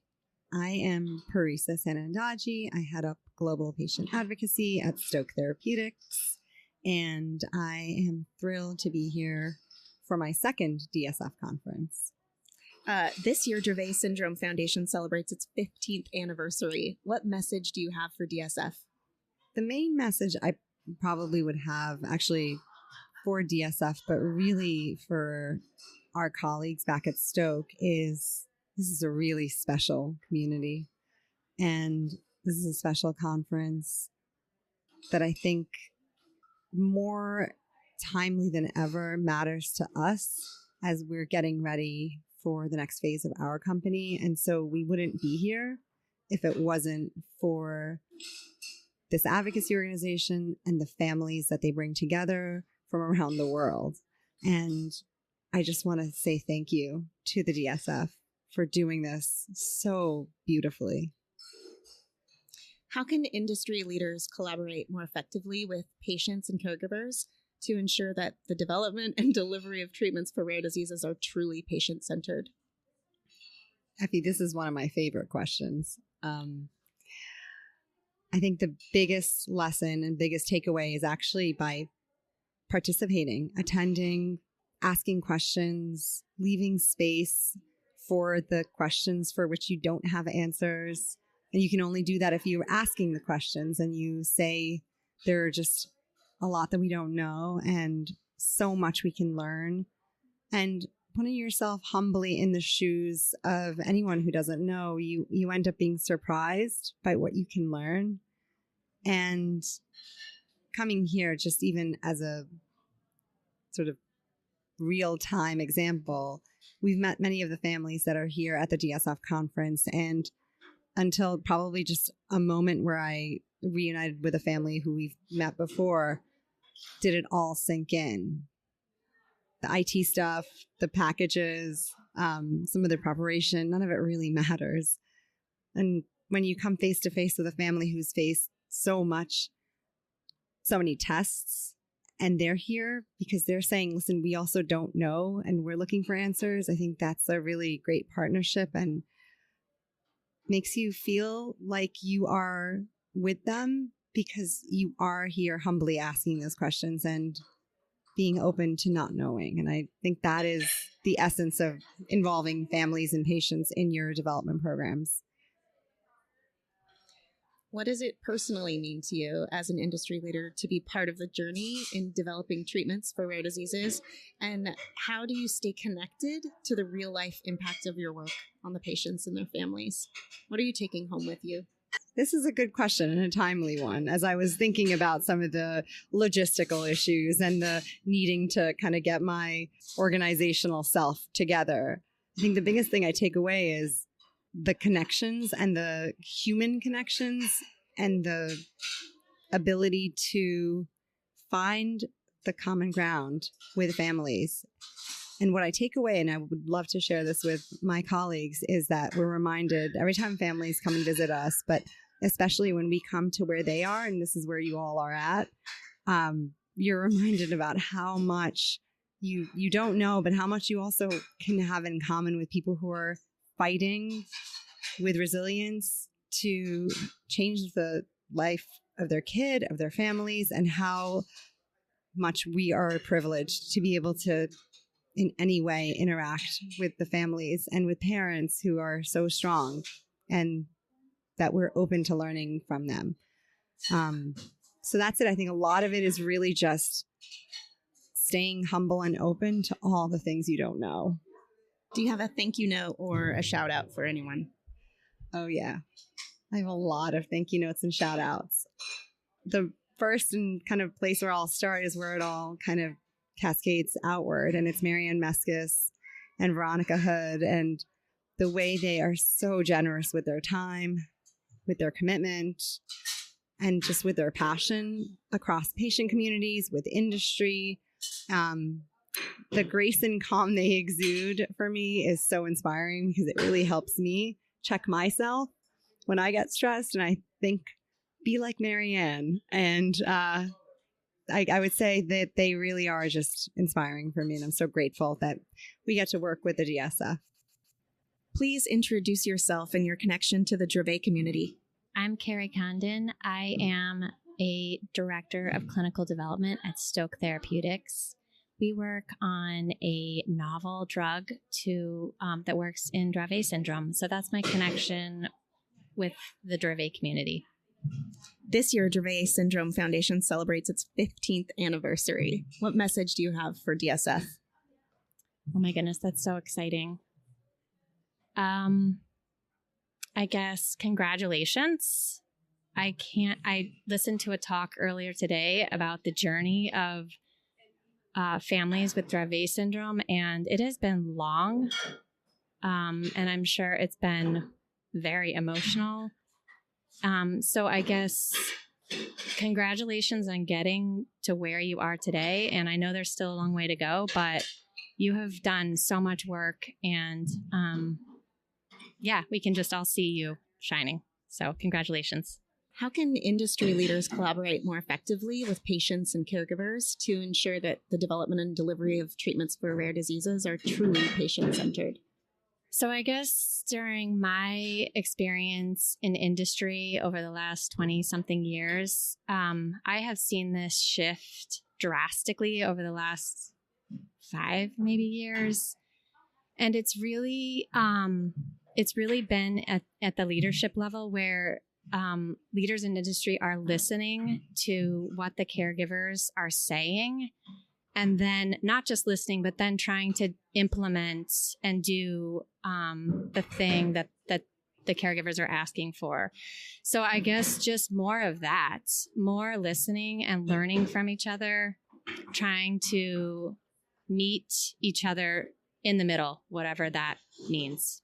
What does it personally mean to you as an industry leader to be a part of the journey in developing treatments for rare diseases? And how do you stay connected to the real life impact of your work on patients and their families? What are you taking home from this conference?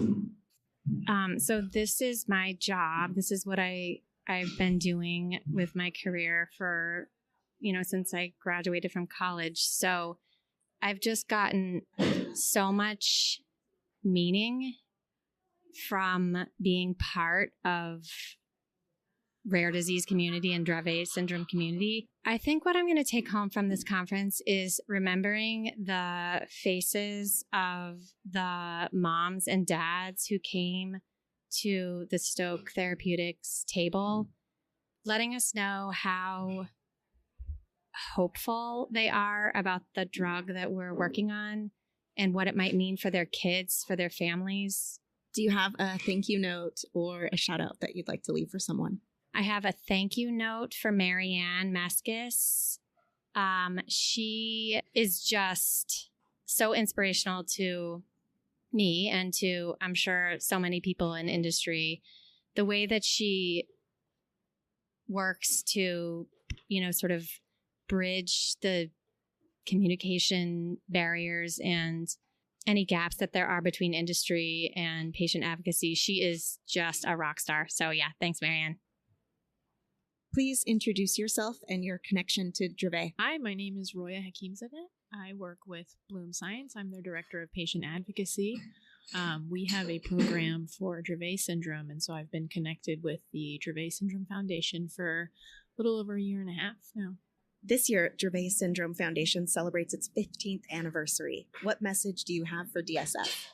I just want to commend them on such a wonderful job they've done over the last 15 years. I've worked in the rare disease space for about 10 years now and worked in a number of different disease areas. And I really want to commend DSF for how they have really united their community, how they have fought for change, the number of treatments that they've gotten approved, and just really rallying this community together because they're so well informed and they're doing just a terrific job. So how can industry leaders collaborate more effectively with patients and caregivers to ensure that the development and delivery of treatments for rare disease are truly patient-centered? So I think just getting involved as early as possible makes the biggest difference. So reaching out to the patient advocacy organizations as early as possible in the clinical development stage, because when you're thinking of not only which disease area to go into, but you're starting to think about some of the preclinical studies. And then when you're transitioning over into your phase 1, phase 2 studies,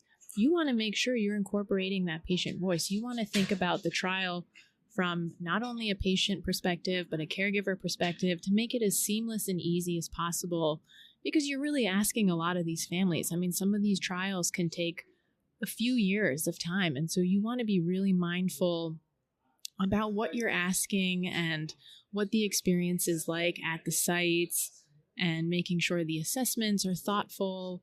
So really engaging with the advocacy organizations as early as possible, building a really good relationship, and also showing up to events like this where you get a chance to just meet patients, meet families, have conversations, and just start to build trust at a community level. What does it personally mean to you as an industry leader to be a part of the journey in developing treatments for rare diseases?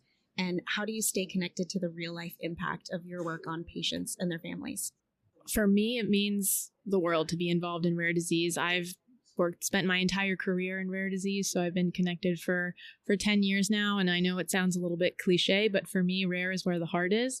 I can't imagine working in any other type of area just because this community is so well informed and they're so powerful. The collective voice of the rare disease community, in my opinion, is a force to be reckoned with. Just the amount of change that they've been able to initiate, whether it's through newborn screening initiatives, all of the work that the advocacy organizations have done with patient-focused drug development meetings, it's really remarkable. And it's forcing the FDA, it's forcing regulators to take these patients seriously, to listen to the caregivers, listen to the patients, find out what's important to them. So when people are making decisions about them, they're a part of the process and it's all well informed. Do you have a thank you note or a shout out for anyone? Oh, sure. I can think back to a couple of mentors I've had. One is Vivian Fernandez. I used to work with her when I was at Regenx Bio, and she's been a great role model for me. And the other is Jean Campbell, who's one of the co-founders of PPALS, and I've been connected with Jean for a few years now. And it's a really remarkable organization. And these two women inspire me constantly, and I stay in touch with them. And I know if there's ever a situation I'm in where I think, I wonder how, what should I do in this situation? I always reach out either to Vivian or to Jean. Hi, please introduce yourself and your connection to the Dravet community. My name is Gay Grossman, and I work with GeneDx. We are very excited to be here at the Dravet Syndrome Foundation conference so that we can interact with patients and families that are directly affected by this syndrome. So this year, Dravet Syndrome Foundation celebrates its 15th anniversary. What message do you have for DSF? Congratulations. Congratulations for bringing all these families together. I met a family from Tanzania today. The woman, the mom, traveled all the way here because she wanted to meet families, and this was the first time she had ever met another family affected by the same syndrome as her child. How can industry leaders collaborate more effectively with patients and caregivers to ensure that these treatments and resources are truly patient-centered? It is so important for us to come to conferences like this because we get to show the materials to families who are utilizing them. So, for example, we have educational information about genetic testing that is designed to help the family have a conversation with their doctor when they're learning about different options that they have for genetic testing and deciding whether it's right for them and their family.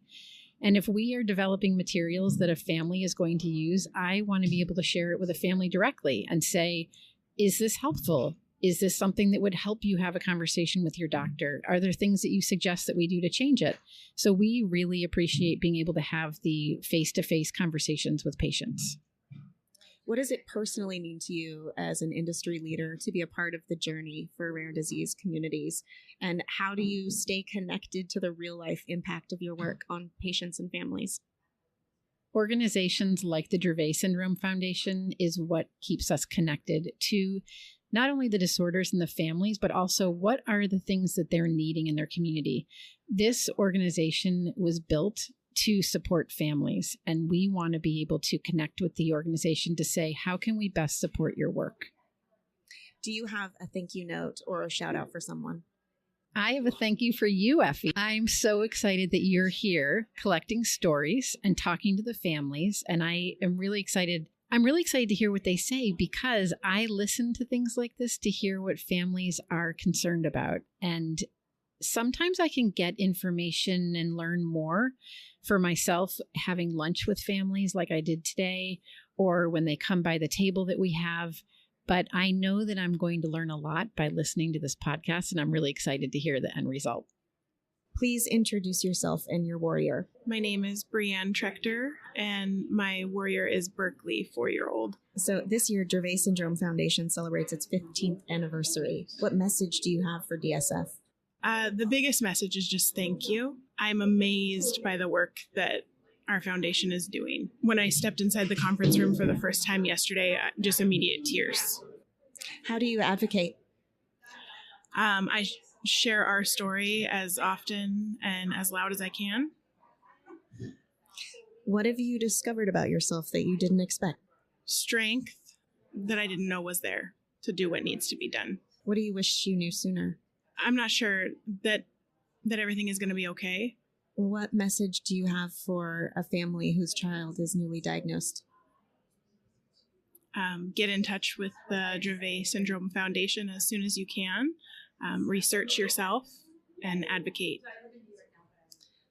Why do you feel it's important for parents and caregivers to attend the Biennial conference? The power of community, being together, is something that's truly amazing to see. Do you have a thank you note or a shout out for anyone? No one in specific, just the foundation in general. Just so thankful for all the work that has been done to pave the way for us now. Please introduce yourself and your warrior. Hi, my name is Joe Wigenti. My warrior is Rose Wigenti, and she is 4 years old. This year, Dravet Syndrome Foundation celebrates its 15th anniversary. What message do you have for DSF? My message at this point is to be very thankful for everything that they're doing. I was very impressed with all the research grants that they have funded and all the different areas of Dravet syndrome. So we're excited to see what's going to happen in the next few years. It seems like there's going to be exponential growth on finding out what's happening with Dravet syndrome and how to treat it better. How do you advocate? Right now, my role in advocating is supporting my wife as much as I can.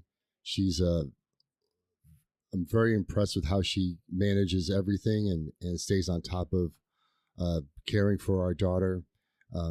We're actually the grandparents of Rose, and so we've been trying to help as much as we can the younger parents that have been presented with this.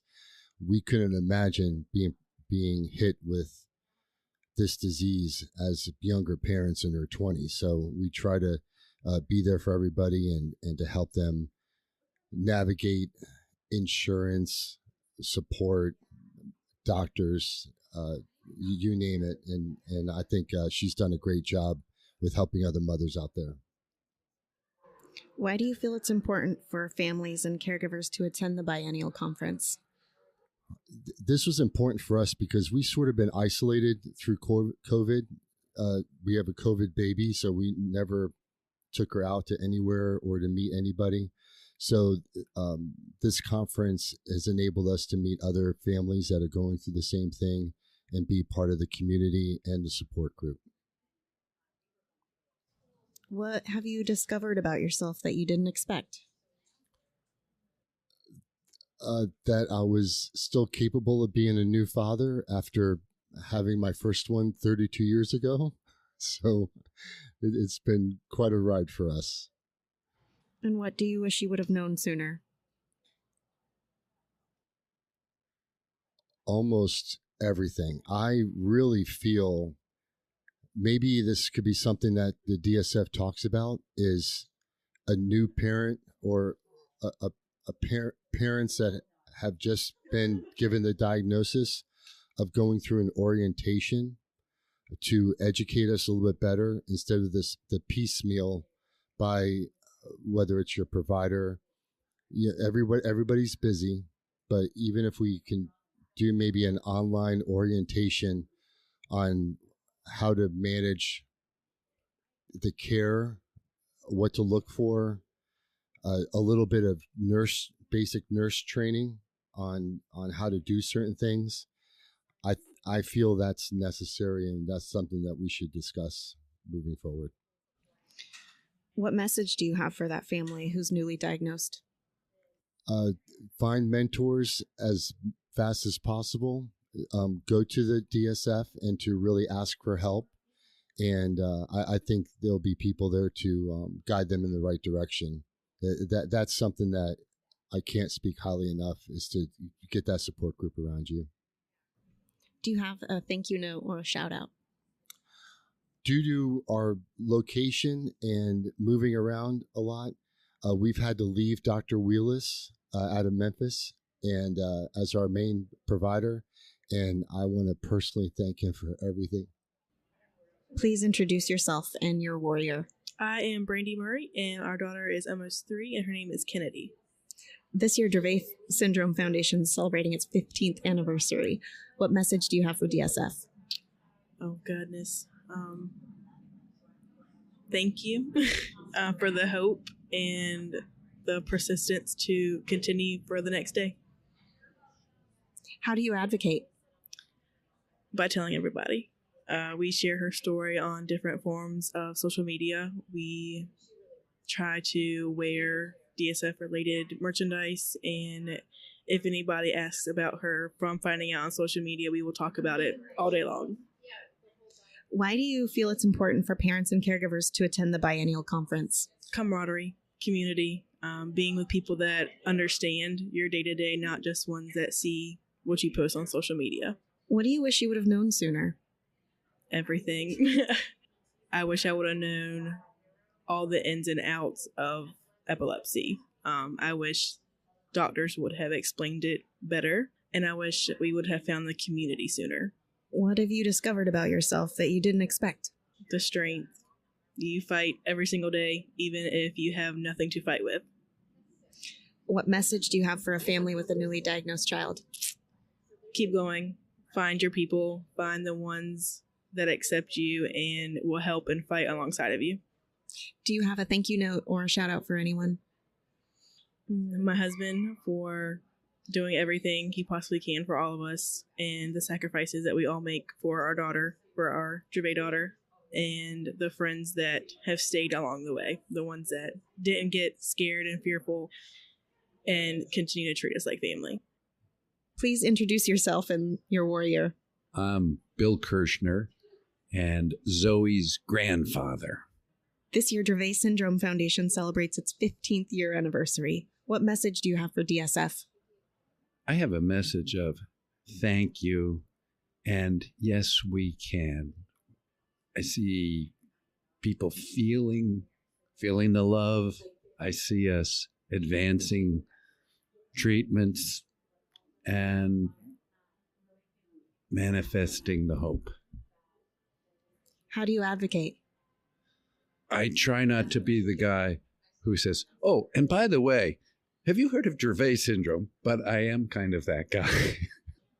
What have you discovered about yourself that you didn't expect? I knew that when Zoe got the diagnosis and her parents felt the weight of that I had to do something.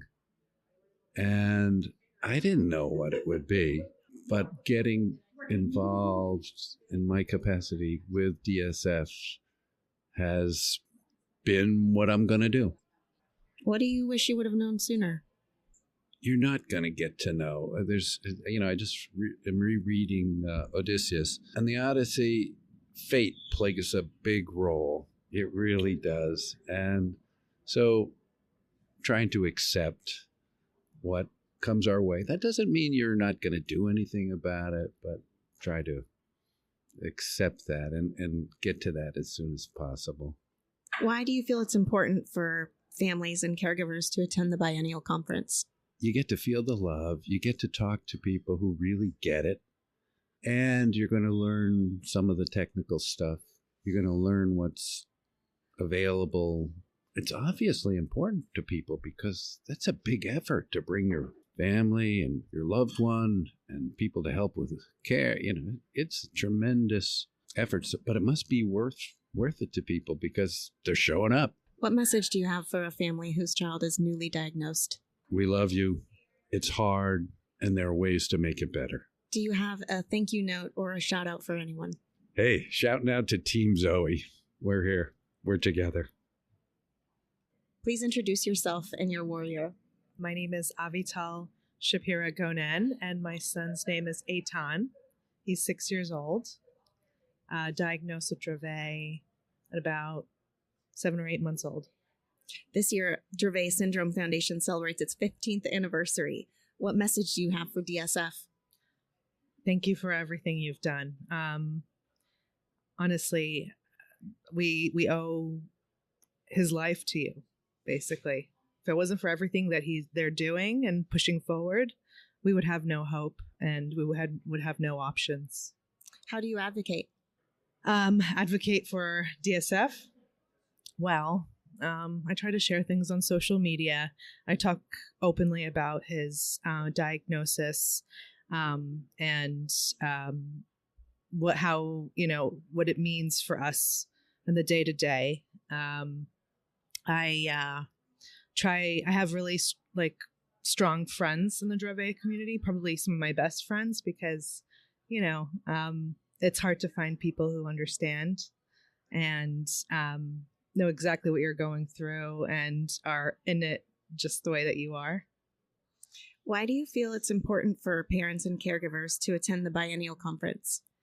Well, to get cutting edge new information about research, therapy options, making friends, and just kind of, I think that every time I come here, even though some of the stuff is heavy, For me, it's also a bit of a release. Like I can just be myself here.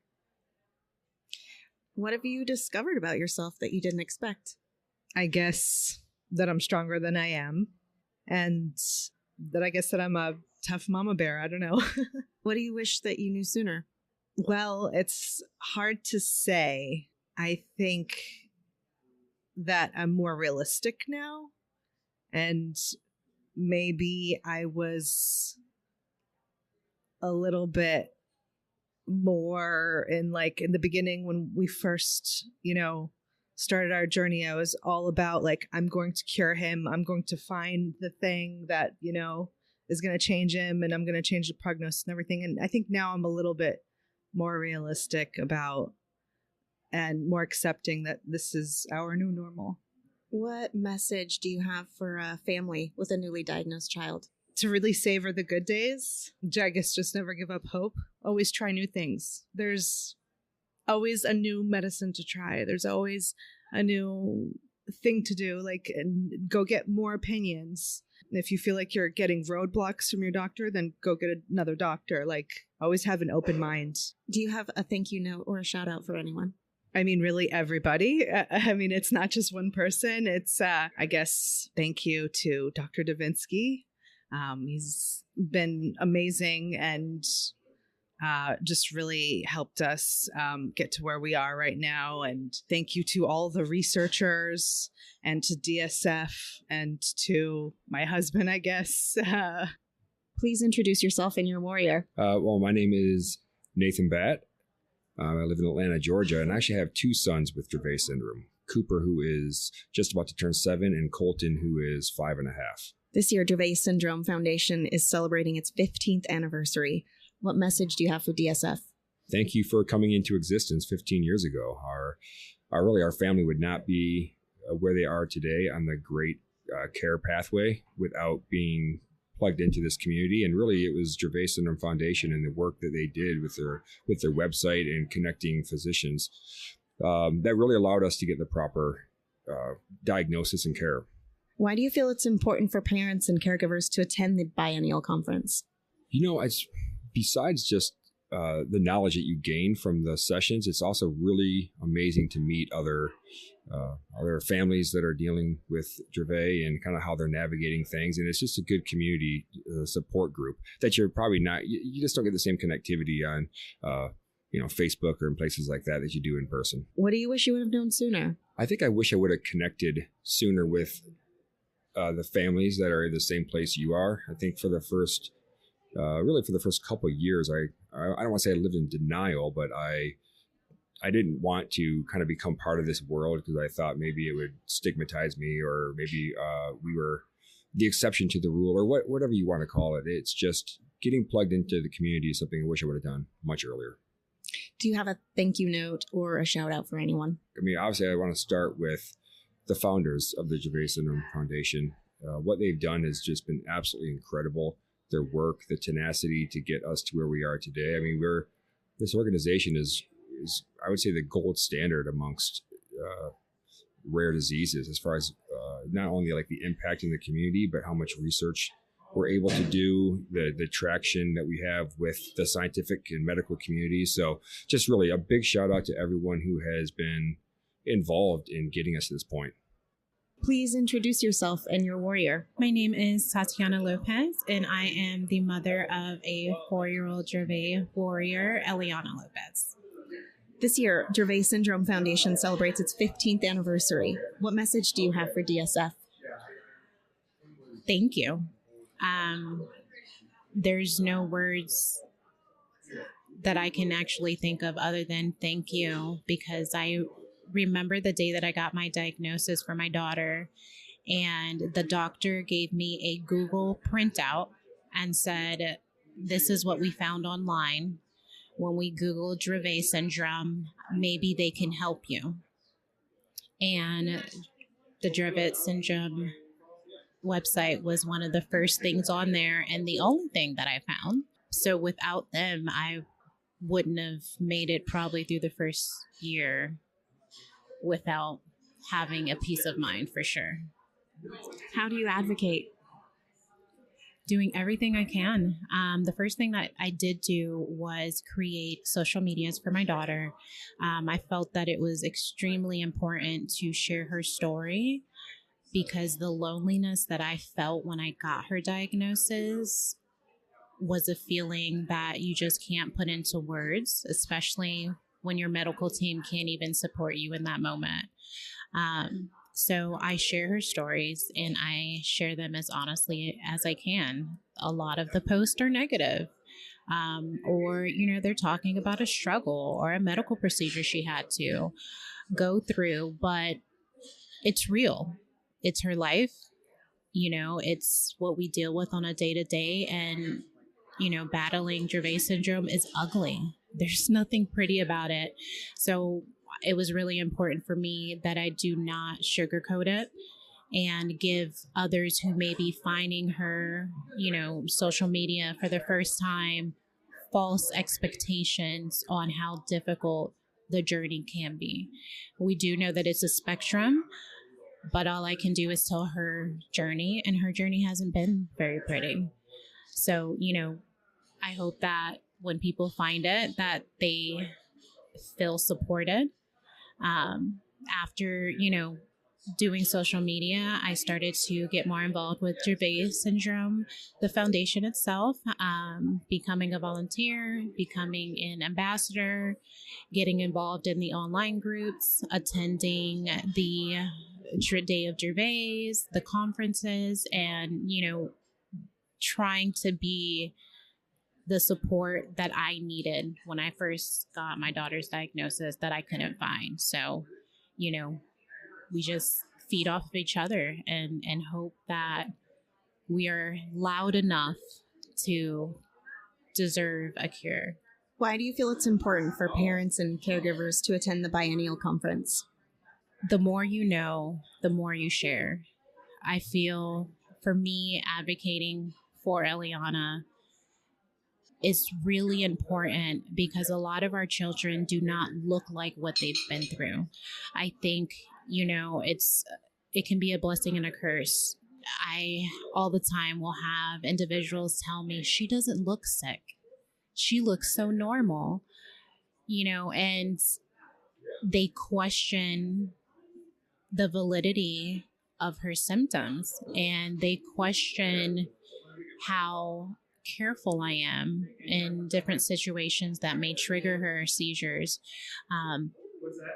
And that's not okay. I think the more attention we give to it, the more validity it creates in the world.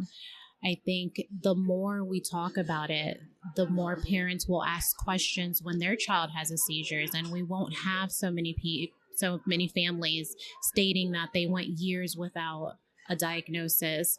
We, will be able to push for our insurances to give us the resources we need because it's not just seizures. There's so much more than seizures. I remember at the beginning of our journey about 2 years ago, Eliana has very low muscle tone because of the seizures.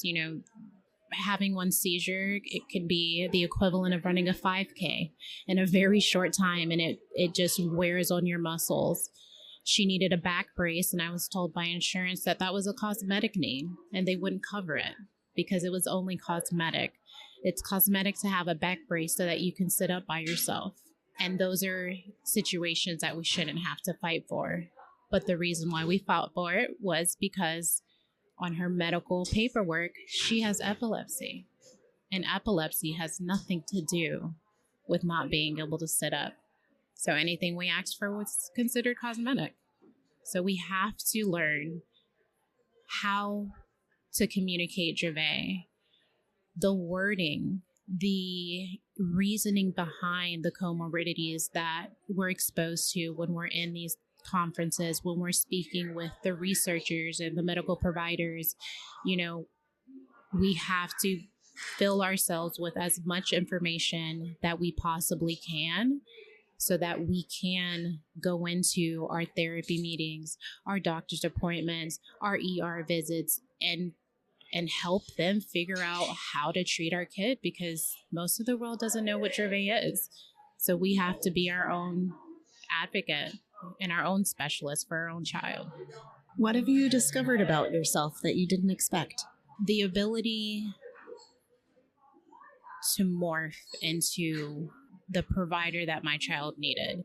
I think, as a parent, and for those who want to be parents, we have expectations on what kind of parent we're going to be, the lifestyle we're going to create for our children, what career we want, and we kind of pre-plan it. We're confident in who we are and what our personality is and what we like, what we don't like. And when my daughter got her diagnosis, all of that was just ripped from me.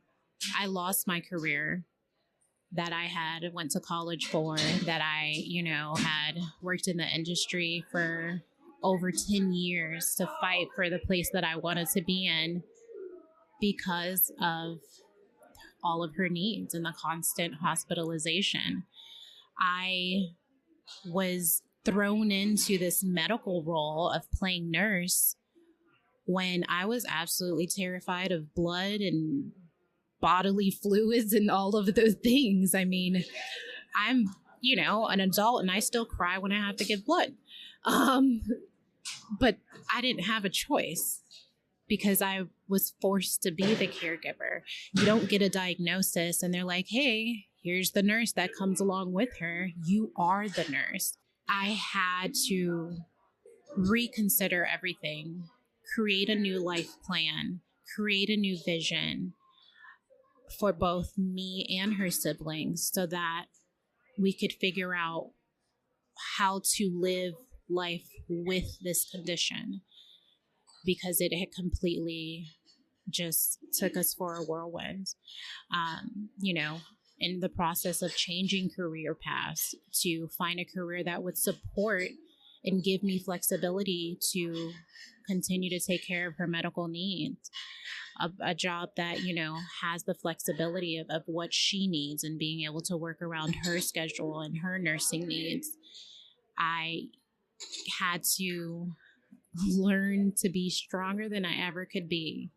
I remember when she was, a year and a half and she got a G2 and the surgeon said, you guys can go home as soon as you're able to show me that you can clean it, change it, and take care of it.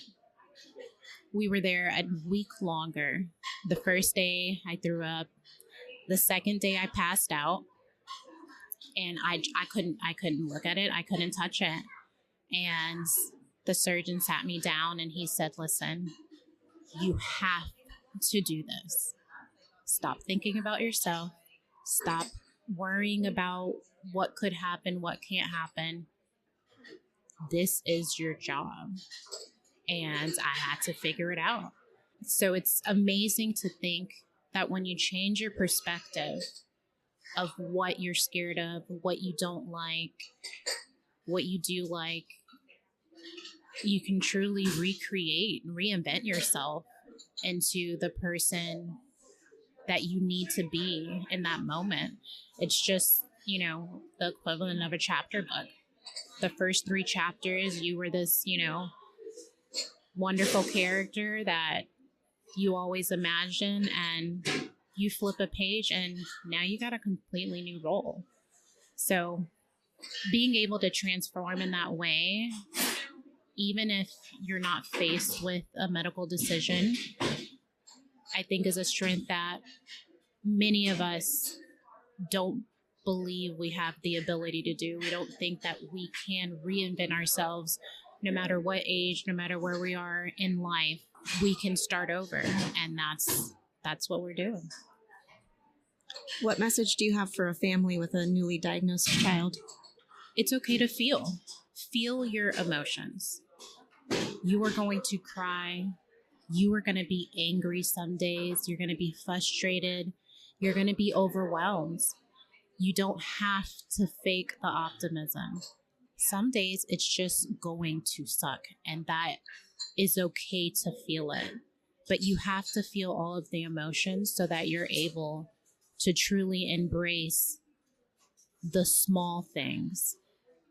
There's always going to be the smallest thing that shows progress or that shows stability. But if you are drowning in your emotions and trying to hide those negative feelings, you're never going to see it. Do you have a thank you note or a shout out for someone? I think that one of the individuals in Dravet Syndrome Foundation that inspired me was Veronica Hood. I remember when she first told her story about losing her little man and how she continued and she vowed that she was going to get her PhD in the middle of dealing with grief, and she was focused on helping others find a solution so that they don't lose their warriors. And that is a strength that I can't even imagine. I can't imagine what it feels like to lose your child, but to do that in the middle of getting your PhD because you promised it to him, and to show that strength and resilience and, you know, be out here making a difference for families. And I can't count how many times I've been like, I don't know what to do. And she, you know, has been a shoulder to cry on for me. It reminds me that no matter what you're facing, you can still move forward. And so I'm always thankful for her and all of the, you know, connections that she makes in our field to, you know, get us providers and clinicians and researchers to help us find a cure. So without her, you know, we wouldn't have probably most of these clinical trials that we're hearing about today at the conference. So I'm very thankful for her. Please introduce yourself and your warrior. Yeah, my name is Ted Odlog. I'm the president of the Dravet Foundation Board, and my granddaughter Anna has Dravet syndrome. This year, Dravet Syndrome Foundation celebrates its 15th anniversary. What message do you have for DSF? Well, the message is become aware of Dravet syndrome. Support us if you can, and so we can support families and fund research. What's been the highlight of the conference so far? I would say the meeting families with the Dravet child and seeing how engaged they are and learning new things about how they can help their child. That's pretty motivating to me and makes me want to do more for my granddaughter. Why do you feel it's important for parents and caregivers to attend the Biennial conference? Well, because we all need to learn, and we can learn from each other. We can learn from the experts, and sometimes doing that face-to-face is a lot more productive than trying to do it virtually. So what have you discovered about yourself that you didn't expect? Well, I don't consider myself really that much of a people person, but this kind of has helped me get out of my shell a little bit and interact with others. What message do you have for a family with a newly diagnosed child? Well, that's an easy one. I think as soon as you can, besides connecting with an expert in the field, connect with other families who have a child, and you can really learn a lot from them. I know my daughter-in-law, she accesses our Facebook support group all the time, and she can learn things that are working and things that aren't working for others' loved ones. Do you have a thank you note or a shout out you'd like to make? I guess I would thank my brother-in-law, Jim Brennan, who has helped us in doing fundraising for the foundation. We've raised over $2.1 million for the foundation over the last 5 years, and a big part of that is because of him helping me in those efforts. Please introduce yourself and your warrior. Sure. So my name is April Fontaine. My daughter's name is Julia. She's 12. So this year, Dravet Syndrome Foundation celebrates its 15th year anniversary. What message do you have for DSF? just thank you for advancing the science and giving us a bit more hope. What's been the highlight of the conference so far? For me, it's this is my third conference. For me, I'd say it's about making the connections with other parents. I have a great epileptologist who keeps us apprised of new science and new research and drug trials and so the technical stuff I get. But making the connection with other parents is always it's really why I come. What message do you have for a family with a newly diagnosed child? One day at a time. It's all you can do. Put one foot in front of the other. Why do you feel it's important for parents and caregivers to attend the biennial conference? While we all have friends outside of this community, there's nobody else in the world who gets the feelings and the angst and the excitement and the drama and the just all the emotions that go with us. Even other special needs parents in different communities don't get what we go through as parents and how. So it's just very isolating. What have you discovered about yourself that you didn't expect? I'm not normally, I'm a scientist at heart, and so I'm a lot of black and white about things. And coming here, it breaks my heart to see other people's kids. I don't cry when my own kid has a seizure. If I see somebody else, I'm like, oh, I'm so sorry. So this brings out a side of me that I don't usually let out, I guess. And so, and not purposely, not because there's anything wrong with it, but just I've learned to compartmentalize my own life. It is nearly impossible to do that here because it all intersects so much. What do you wish you knew sooner? We've been fairly educated the whole way, and so the power of the connection, the need for these sorts of interactions. We took my daughter to our first conference, and I didn't get nearly as much, I'll just say, filling my cup from it because I was always worried about her. Is she being too disruptive? Is she, just you're torn. And so being present and really recognizing that even though this is hard for folks to come to, that the benefits outweigh the costs in every aspect. Do you have a thank you note or a shout out for anyone? The strongest connections I have made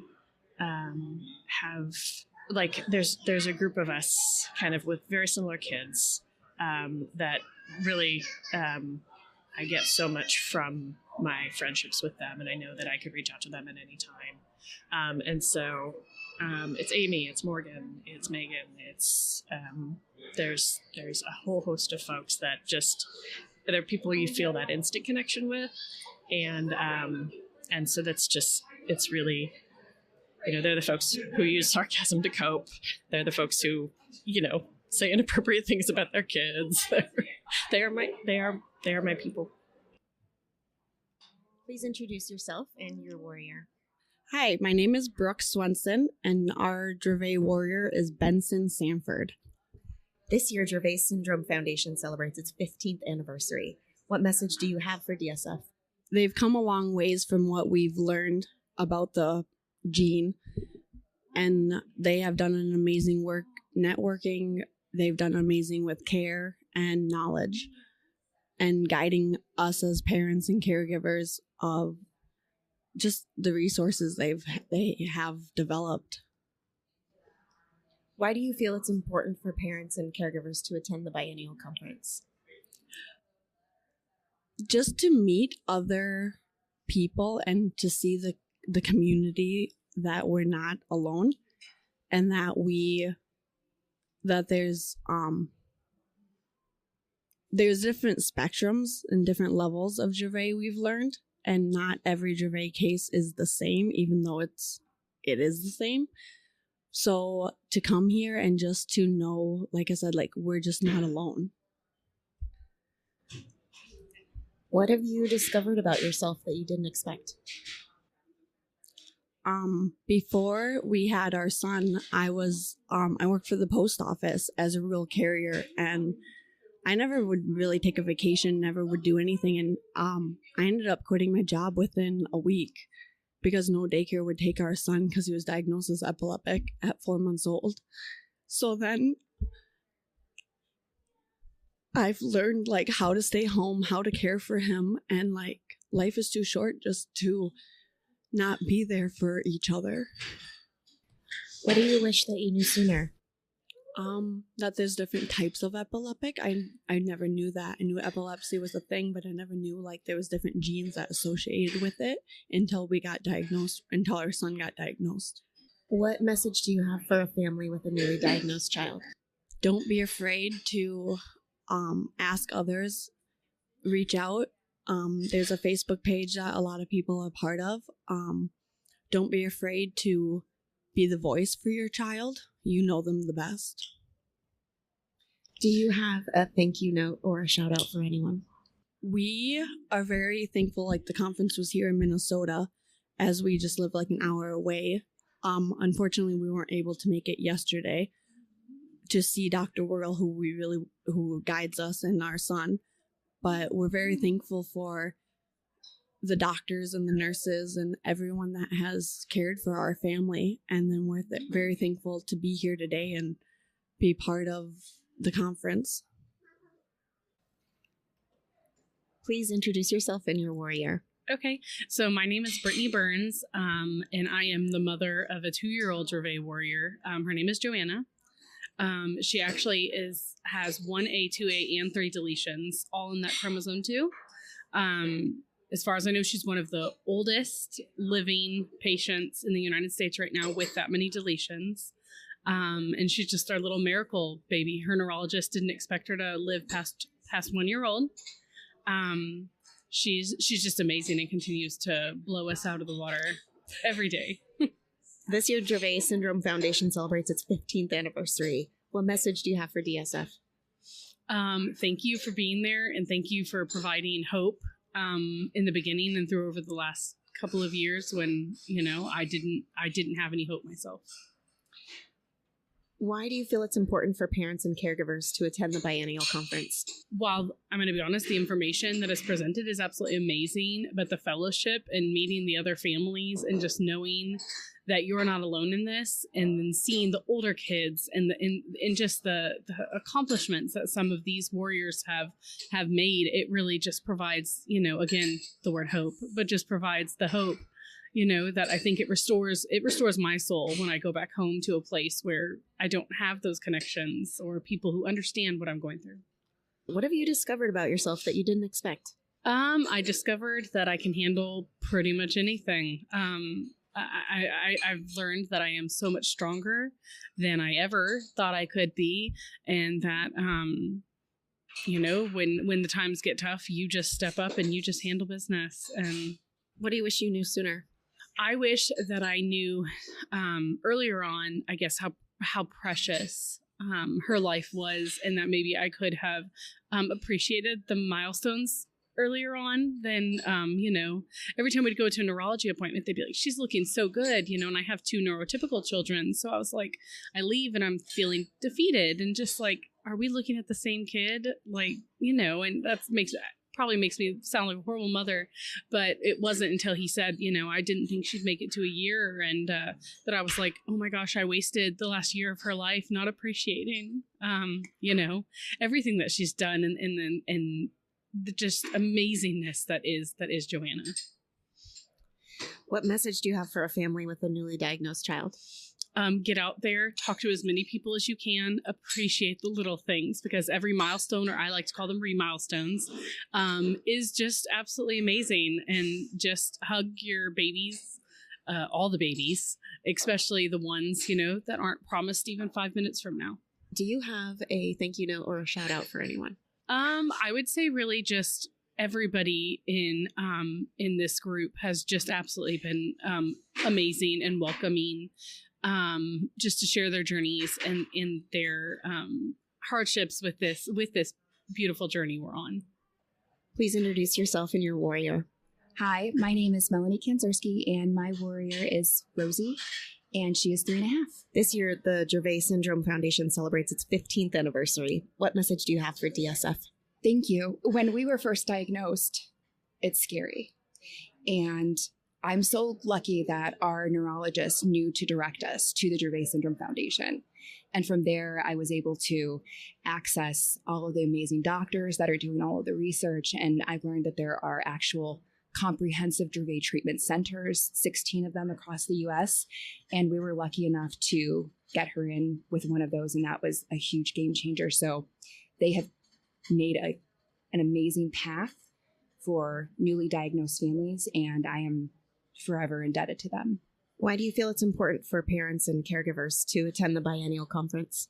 The isolation of having a child with a rare disorder, or especially a rare disability like this, it's isolating, and it can be profoundly isolating. So the fact that we're able to get together and connect and be seen, and we are validated in all of the complex emotions that come along with a diagnosis like Dravet, and the dark humor is understood and not looked at weird. So I feel like that mask that you wear to make other people comfortable with your child's disability, you don't have to wear it here. And it's just refreshing.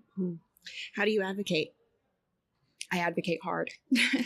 And I'm a force to be reckoned with. Actually, I live in Indiana, and there were some things going on with the parent caregiver program there. And I was invited by the lieutenant governor to do a press conference with her, and I shared our story.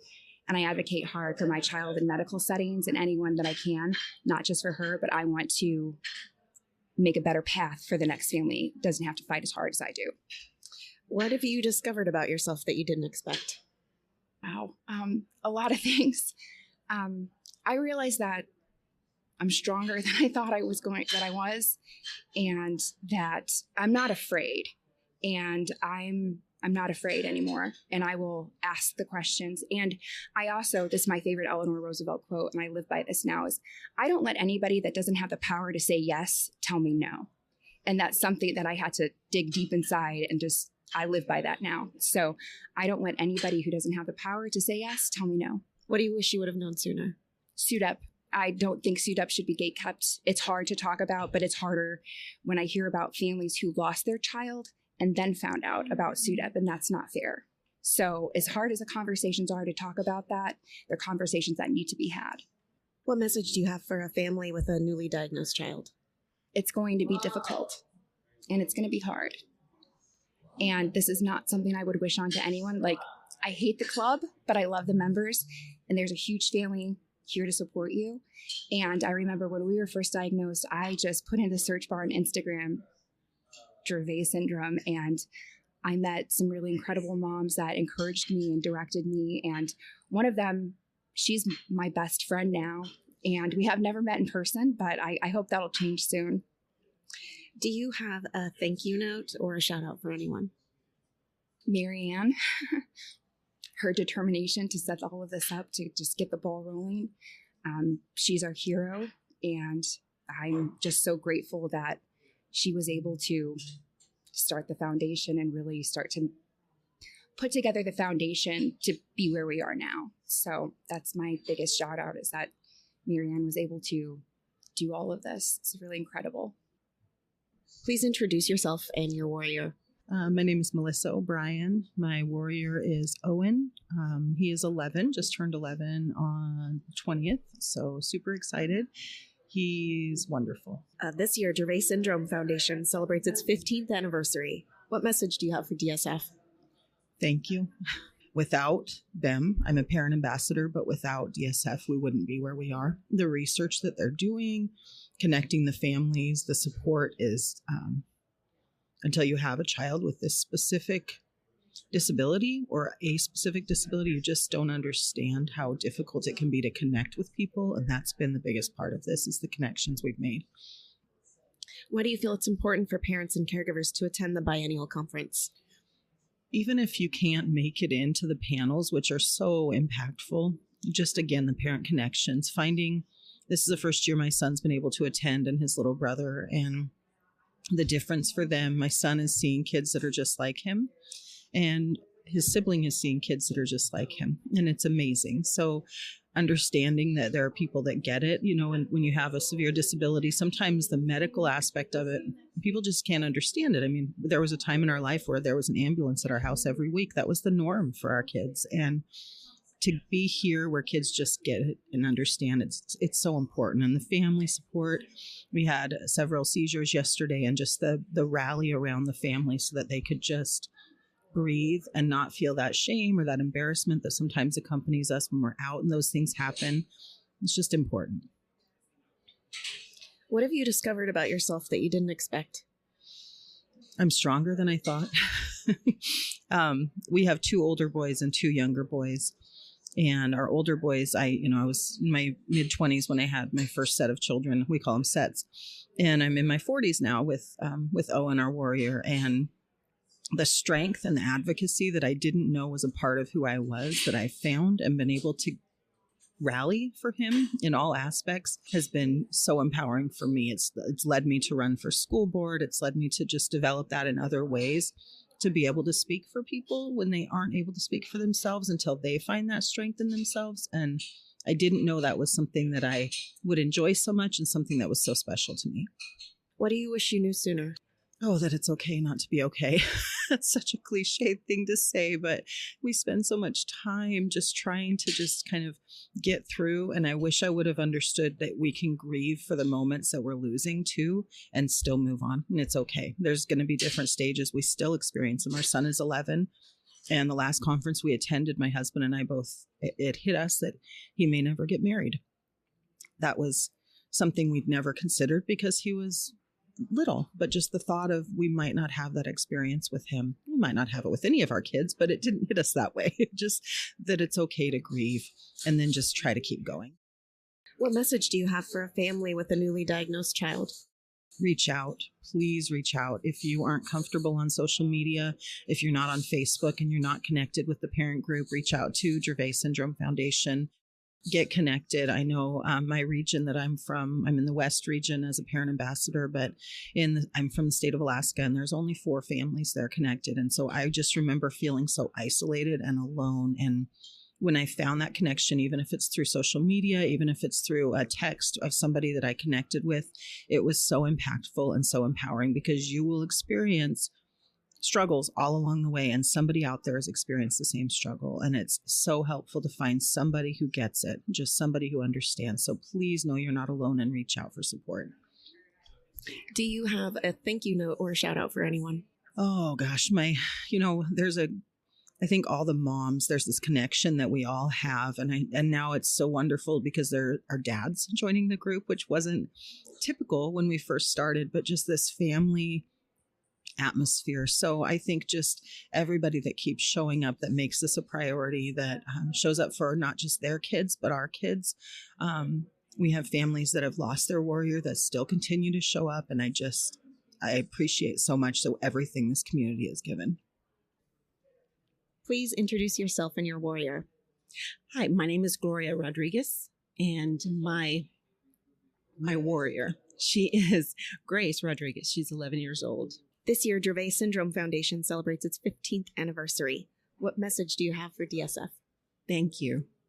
Without crying, I can't say thank you enough. Why do you feel like it's important for parents and caregivers to attend the Biennial conference? It's hard to attend because the information that you get, while it's so valuable, and you can learn so much about ways to better take care of your child, how to advocate for your child, it's hard information because our kids live a hard life. That means caregivers live a hard life. So the more prepared we are, the better prepared we are, the better our child's quality of life can be.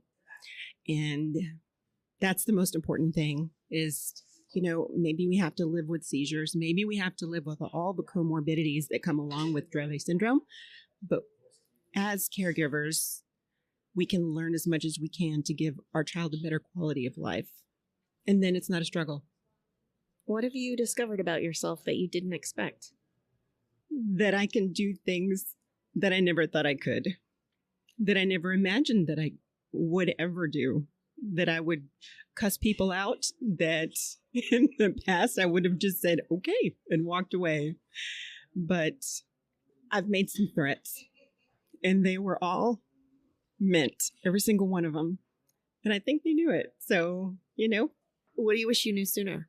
I wish we had a diagnosis sooner. Oh my gosh, early diagnosis is so important. It's so important. And it's unfortunate that a lot of these medications have this age limit of 2 and up, because the first year of life is the worst year of life sometimes. And then the rest of their life, they live with what happened in the first year of life. So, oh my gosh, the earlier you can be diagnosed, your family, it's not, your child, it's not about me. Nothing's ever about me. It's all about Grace. It's all about the kids, right? So the earlier they can get diagnosed, the better it can be for the whole family. And you can do whatever you need for them. What would your message be to a family who's newly diagnosed? Get ready for a roller coaster ride that you never wanted to ride. You didn't want to wait in line. But guess what? There's no line. And you get to ride for free. But the ride's going to suck. It's going to suck so hard. You need 5 extra seatbelts and just put your hair back. Hold on tight. You're not going to die. There are days that you wish that you would die because you can't do it anymore. Or you think you can't, but you can. And then you get off the ride and you're like, let's do this again, because you proved to yourself, maybe you thought you were scared of roller coasters, but you just have to take the ride. Do you have a thank you note or a shout out for anyone? My husband, Ascension, I couldn't do any advocating without him. Grace's sister, Maddie, couldn't do anything without both of them. We're a team of 3. We're the 3 warriorettes right behind Grace, I guess you could say. And Dr. Melissa Jones at Houston Area Pediatric Neurology. She was our 5th neurologist. And Dr. Perry at Cook Children's. I hope you've been enjoying this podcast. If you like what you hear, please share this show with your people, and please make sure to rate and review it on iTunes or wherever you get your podcasts. You can also head over to Instagram, Facebook, and Twitter to connect with me and stay updated on the show. If you're interested in sharing your story, or if you have anything you would like to contribute, please submit it to my website at effieparks.com. Thank you so much for listening to the show and for supporting me along the way. I appreciate you all so much. I don't know what kind of day you're having, but if you need a little pick-me-up, Ford's got you.